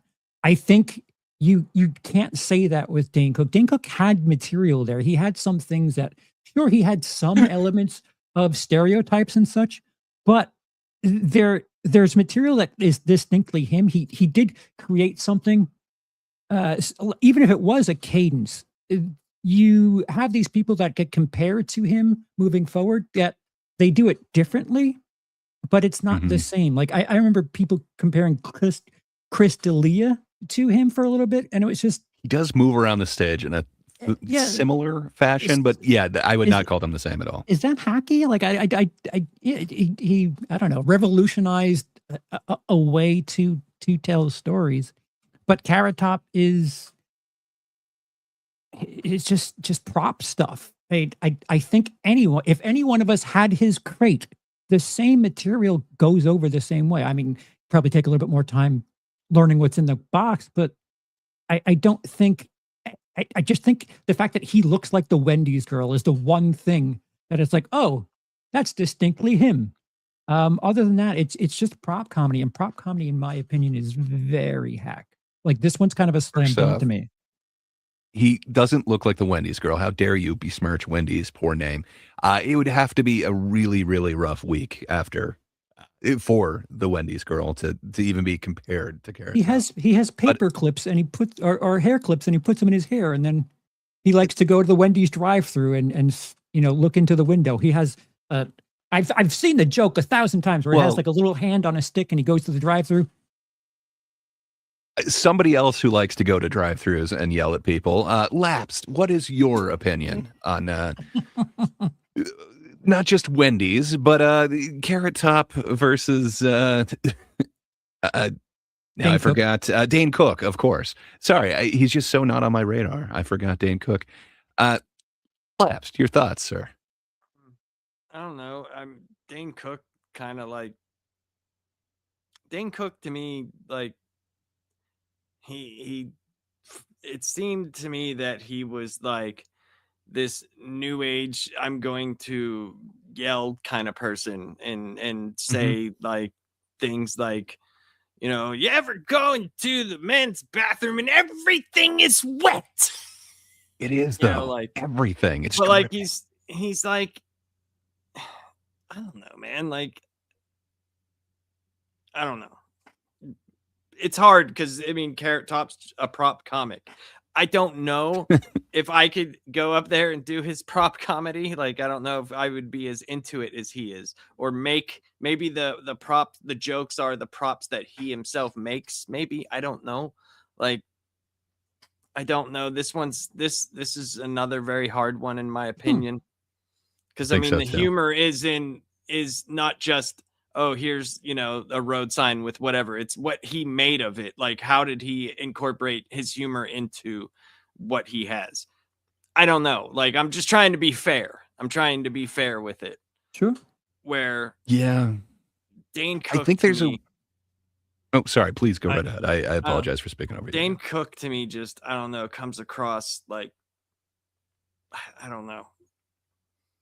You might have to come back to me. I'm gonna have to think about this for a second. Okay. Because this is, I don't know. This isn't as slam dunk as I thought it would be.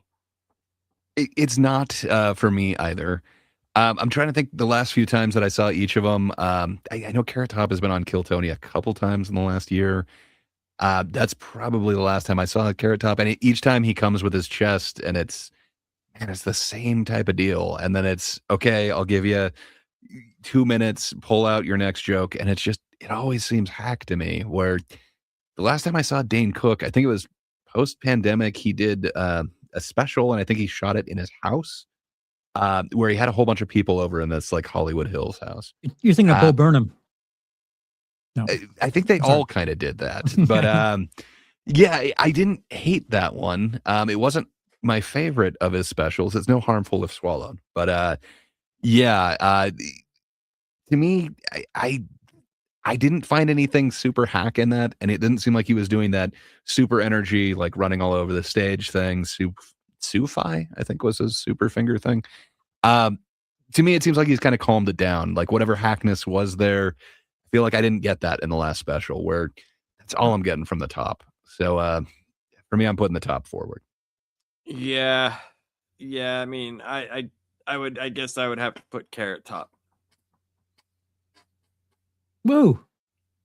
Yeah. So if you in the crowd disagree, Troy, make sure your voice is heard in comments. Who knows if you guys have some sort of tsunami of votes, we'll have to discuss it further. But right now it's a 3-0 on Carrot Top. Well, I think that's the only one we've been unanimous on. So hell yeah. But it was a number 3 seed versus a number 14. So it's to be expected. Okay, I think here's where it gets real tough for me. I guess let's go the easiest of the 3. Number 4 versus number 13. So we've got Joe Rogan as the number 4 seed. Out of those 3 battles, to me it is. I just want to say I love how unanimous we constantly are. Just constantly on the same page. It's brilliant. I think that's the thing about this. It's a tricycle. And, at least 2 of us are usually agreeing in a 50-50 shot. Some I think rusty that's the way to wheels. go. Sure. Indeed. So yeah, to me, this one's the easiest. So I'm going this one, the number 4 versus the number 13. Joe Rogan versus Andrew Schultz. I have laughed at a lot of what Schultz has done. His last special was interesting. While I didn't think it was amazing, I didn't find a bunch of hack material in it. Where I'm thinking of Joe Rogan's last one, Burn the Boats. And I know it was a live special, but just the amount of buildup that he had on it, where he was talking about he has done this set like hundreds of times. He knows it down to every single breath he is taking. He has this so down. And then what I ended up seeing on there, I don't know, man. I feel like there's a lot of hack material. There is a reason why he's kind of known as the silver hack. I dug a lot of what Schultz was doing during the pandemic. He had this other Netflix special where it was kind of like The Daily Show, where it was giving news. I don't know. I've seen him pivot, where Joe Rogan, I kind of feel like I'm just getting the same thing from him. To me, it's hands down. I think Rogan's more of a hack. Lapsed. Prove to me that I'm wrong. I mean, the only thing that for me that Rogan has is that that's him. He's speaking his stuff that is very Joe Rogan-y. You know the stuff you've heard from the podcast, you've heard, but Andrew Schultz to me is like any other New York comedian. I don't understand why people like him. Like, I just don't. As a New York comedian, I think I'm partially offended, but keep going. I mean, you could be offended. That's fine.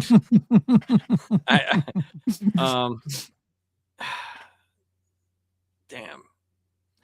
Yeah, but again, not funny doesn't mean hack. I didn't say funny. Yeah. That's what I mean. Like, oh wait, you said I don't know why people think he's. I said I don't know why people find him funny, but that's what I'm not saying whether it's funny or not. I'm saying I don't understand why people find him funny because he sounds like so many other people. That's kind of what I'm saying. Okay. Where Joe Rogan is Joe Rogan. As much as I don't like his comedy, it's still Joe Rogan. Like, it's his own thing. I don't think anybody else can go in there and talk about the things that he talks about and have the same effect because of how much he has done those things. You watch old Joe Rogan stand-up comedy, all he used to talk about was fucking mall chicks and like dead serious. There was a lot watch of his old stuff. Yeah, there was work happening. Yeah, he talked about banging like sluts. That was like his old comedy stuff. Where at least he's morphed. I don't know if Schultz is, for me, has been on my radar as long, but fair enough. So you're going Schultz on this one? I don't know. I'd have to. I mean, Rogan doesn't really change his stuff. That's the only thing. I don't know enough Schultz because I stopped watching him because I was like, oh, I've heard all this stuff before. Nothing is original here, in my opinion. So I don't know. He's talking about fatherhood and stuff. It's a little different, but nobody talks about fatherhood. That's no, it's a very untapped market.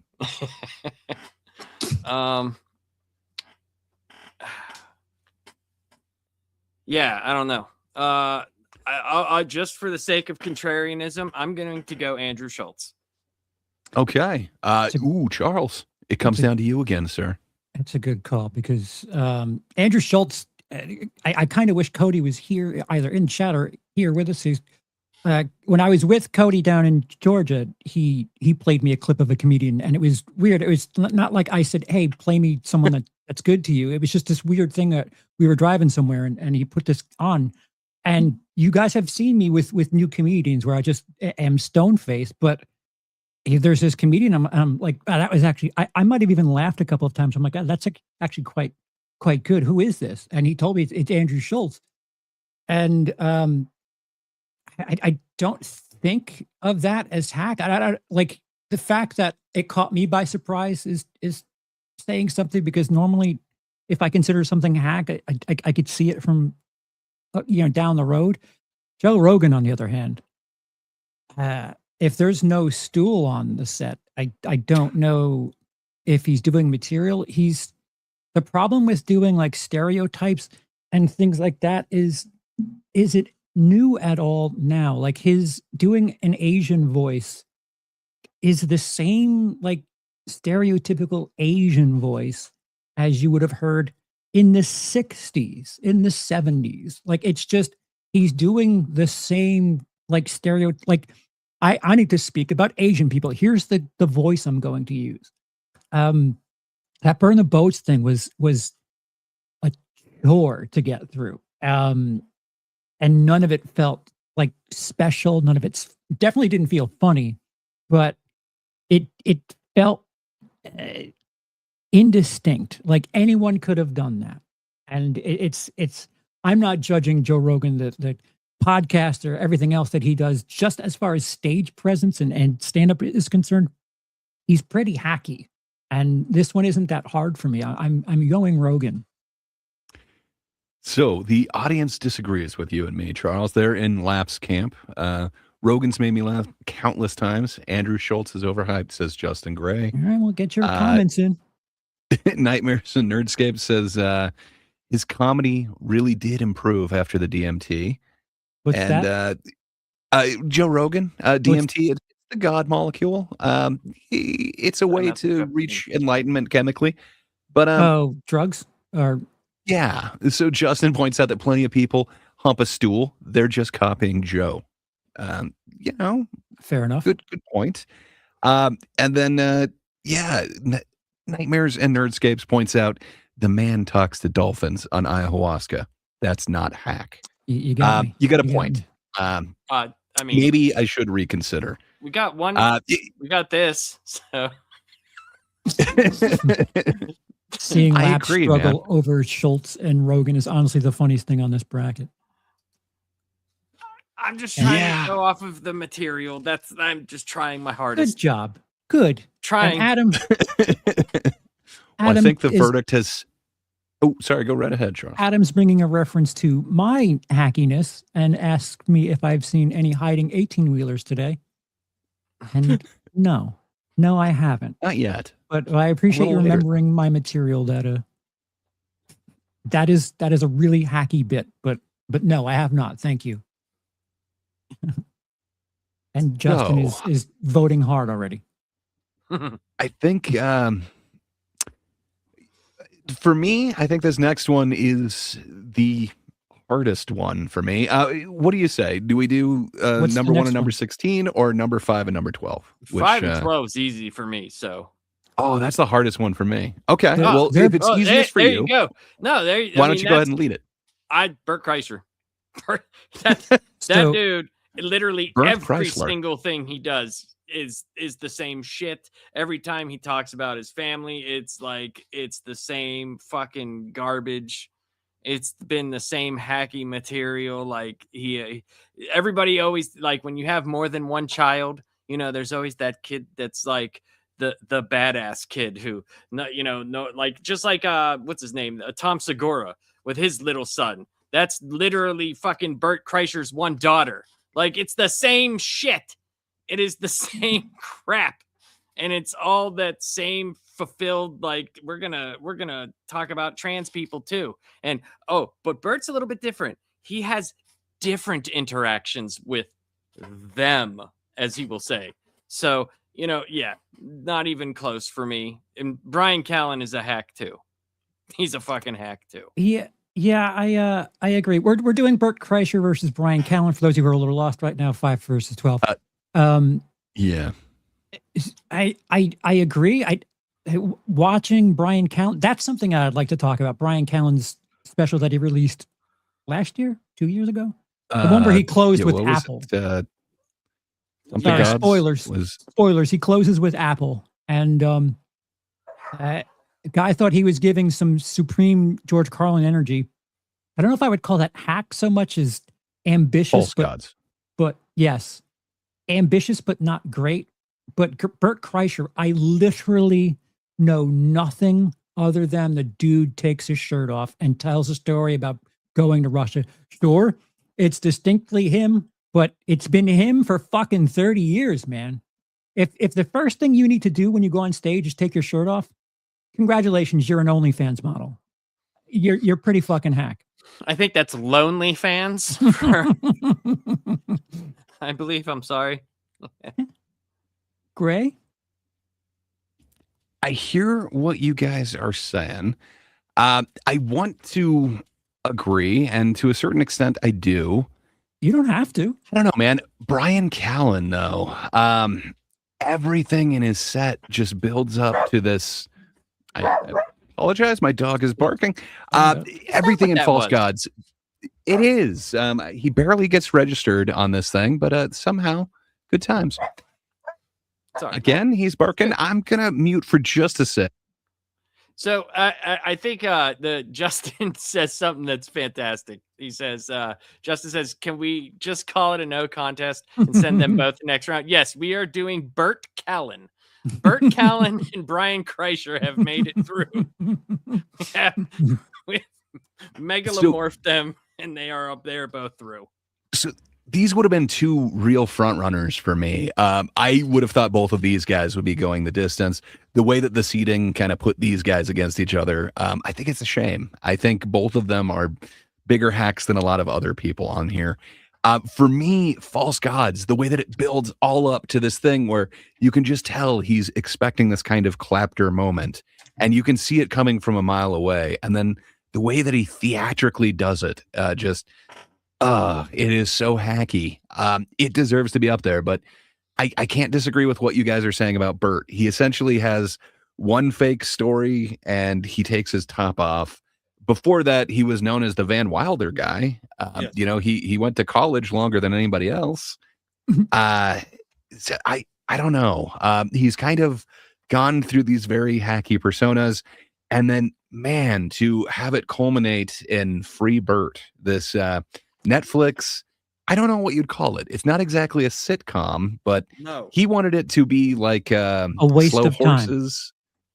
He wanted it to be this weird wraparound kind of Free drama money. thing that's very unflattering, but man, it is his one joke, his one thing, and they just keep beating it to death.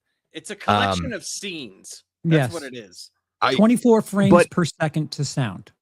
Yes. But it's got the theme. It is his one joke, his one move that Charles mentions. The second he gets out on stage, pop the top off.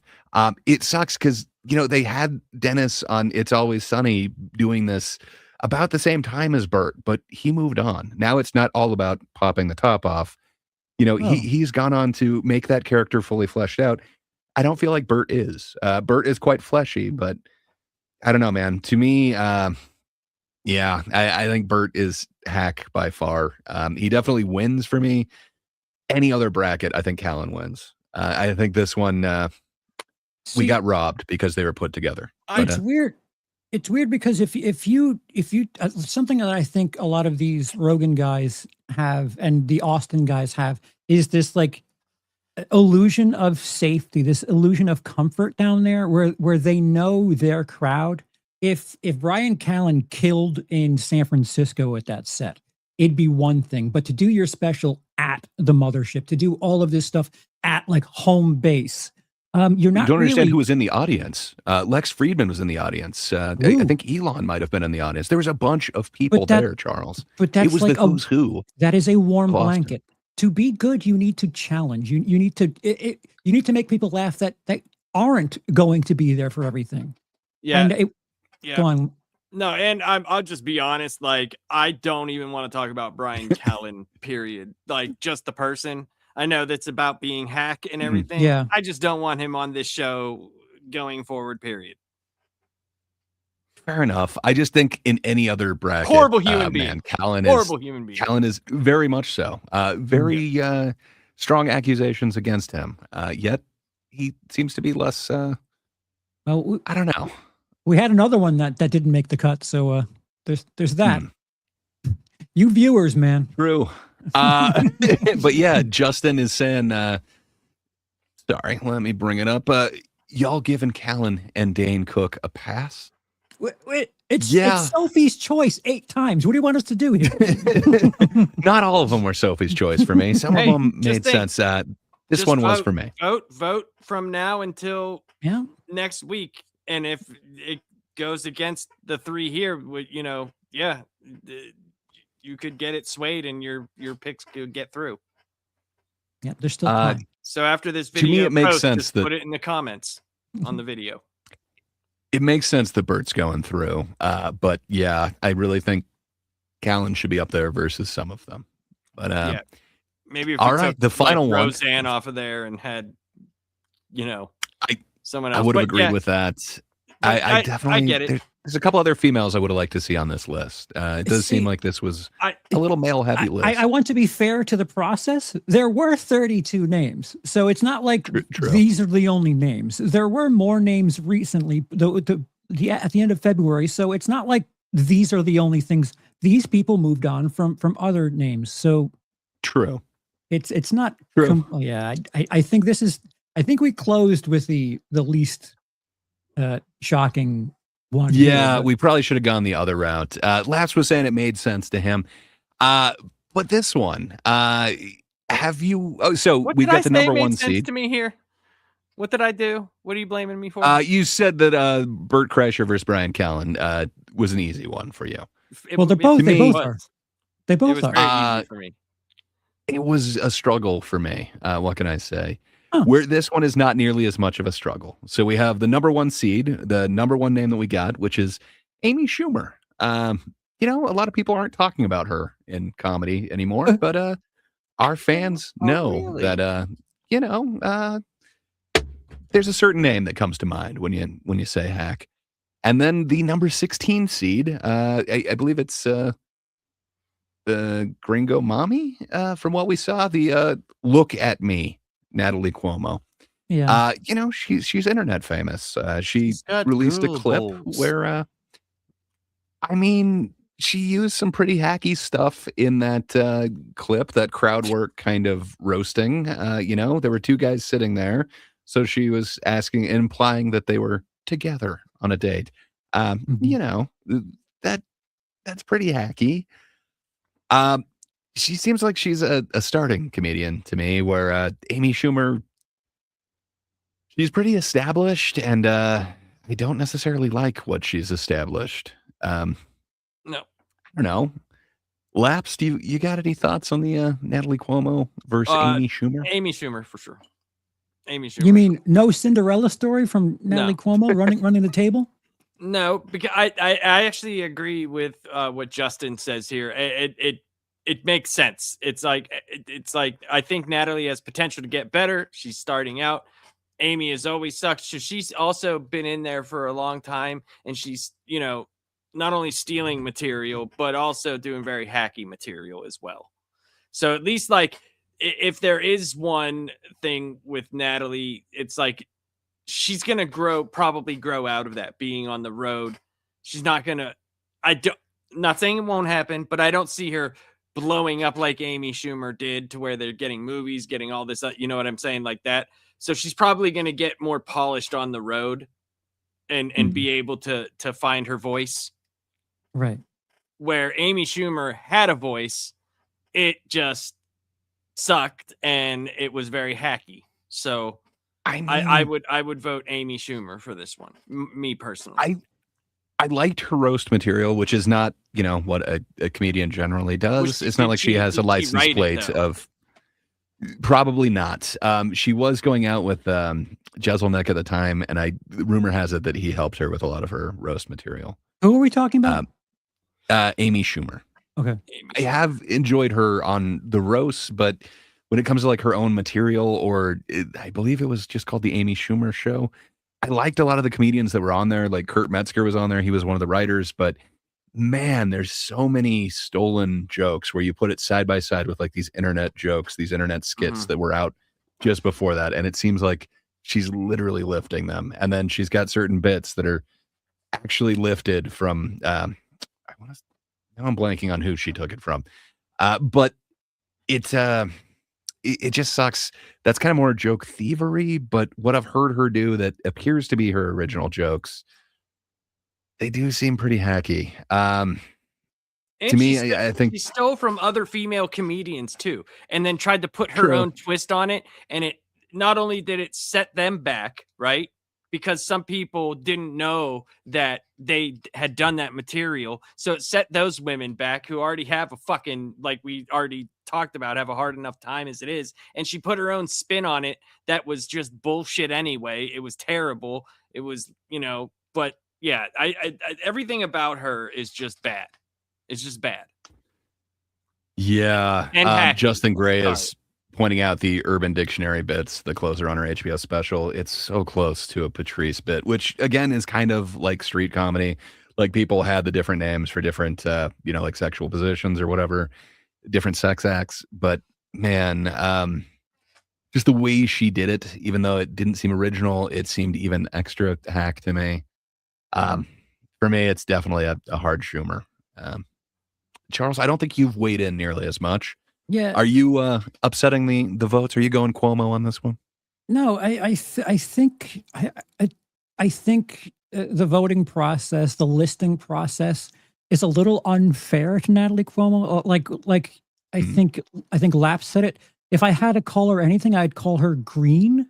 There's things that I would say, like, she doesn't deserve a special just yet. That wasn't a special type material. Her, having that blow up on TikTok, it's just a fucking unfortunate moment doing crowd work. That's not hack so much as it's just blowing up. And it's why I prefer to not film every single performance, because sometimes, you got to learn that shit. I think thinking of her as conventionally attractive and female means hack. And I don't know, that's not entirely fair to her. She's just, I think she just needs more time. I wouldn't call what she's doing now hack anyway. I don't like crowd work, but I don't think it's hack. I don't think she has a voice yet. I don't think she has a hack voice. I don't know if she's got a voice one way or another, but it seems like the internet, when there's females that look like someone you want to date and they're funny, they get considered hack. And that's not exactly true. And it blows up.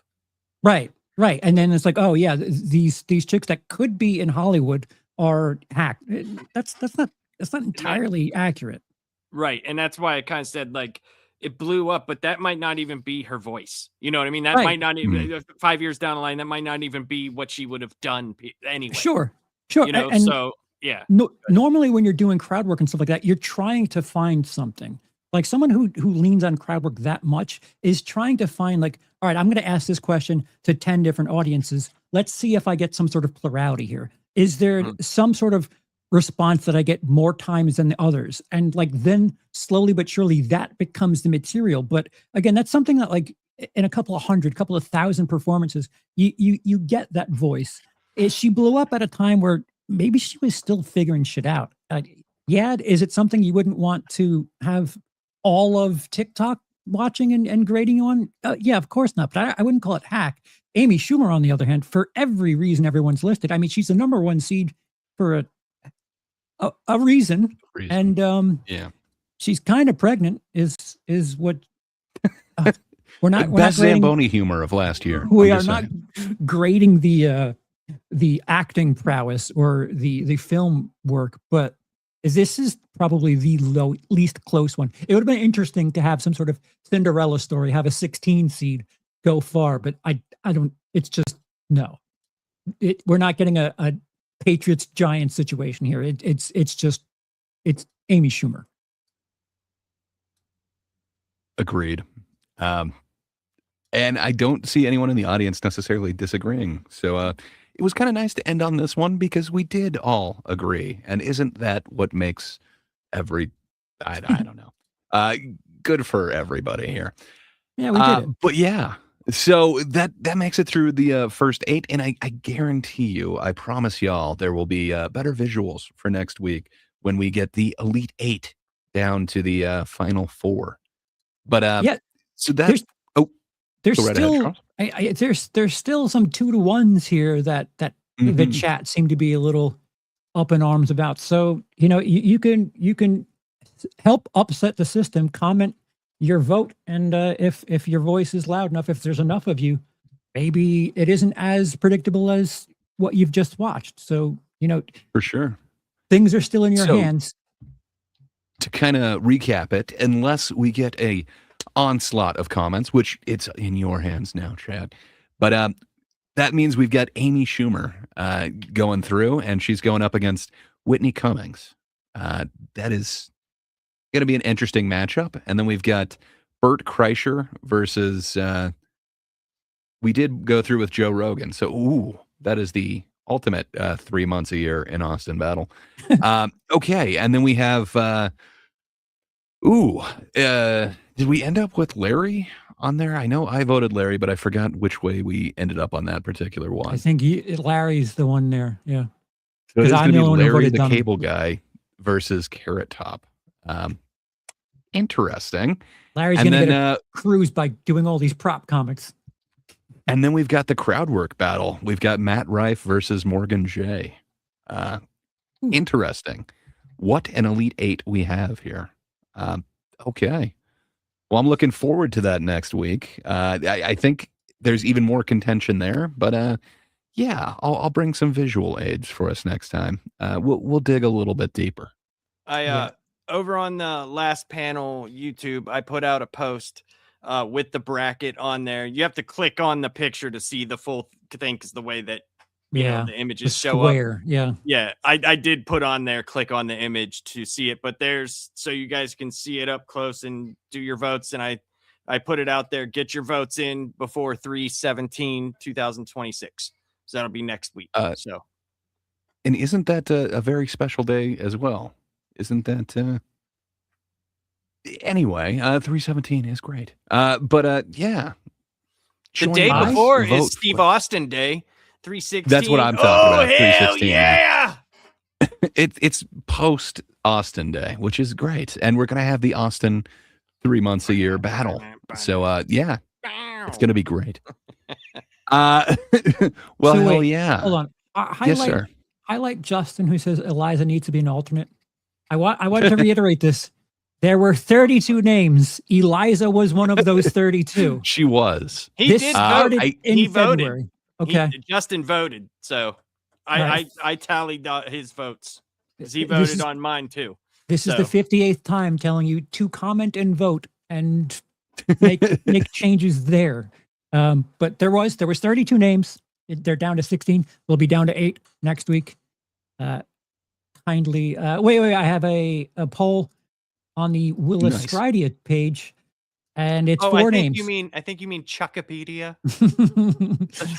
So the question they only had 4 choices. Who's your early front runner with 5% of the vote on 20 votes is Jeff Dunham.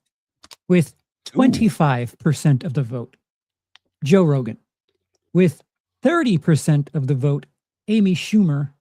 And with 40% of the vote, Bert Kreischer, the machine. It's hard to disagree with those choices.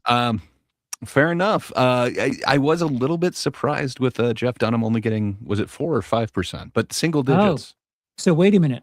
If my YouTube chat has anything to say about it, we're going to get a nasty match in the final 4 if Amy Schumer faces off with Bert Kreischer, and someone on that bottom tier is going to walk right to victory. Sorry. Ooh. That's going to be a tough match if it goes that route. Well, it will be up to everybody and their votes next time. But yeah, if it Charles, gets sir. through right now, we're having a Rogan Kreischer. Mhm. It's gonna get sticky. It's gonna get sticky. This is gonna be fun. Oh, it's going to be a fun March. We will crown the winner of this. But Charles, what do you have going on, sir? What should the people know about? What do you have going on this next week? Charles has a bunch of antiquing to do. Yeah, I like going into drawers in a buried city and getting shot from behind while I'm trying to leave the damn place. More Arc Raiders live streams. When we you say had shot comedy. behind, it's in the cheek, not by a load. We had last night. Me, Charles, and Warren are playing. Warren, the lunchbox Warren. We're in the buried city, and we're all like, all right, let's stay together so we can, if someone shoots us, because we did get killed one of the rounds before at that spaceport place. And I'm like, all right, guys, this is over here. This is over here. Charles is fucking like 400 meters away from us. And I just look at him and he's doing this inside of a fucking... And I'm like, where are you at? And he's like, oh, I'm in a house. There could be a mixtape. He's looking for blueprints, man. There might be a nice pillow, a very valuable pillow. It's just funny though, because it's fantastic. I need lemons for my cock. Yes, Stifton. I've been a fan of West Ham for about 25 years. Hammers. Yeah. Good to know.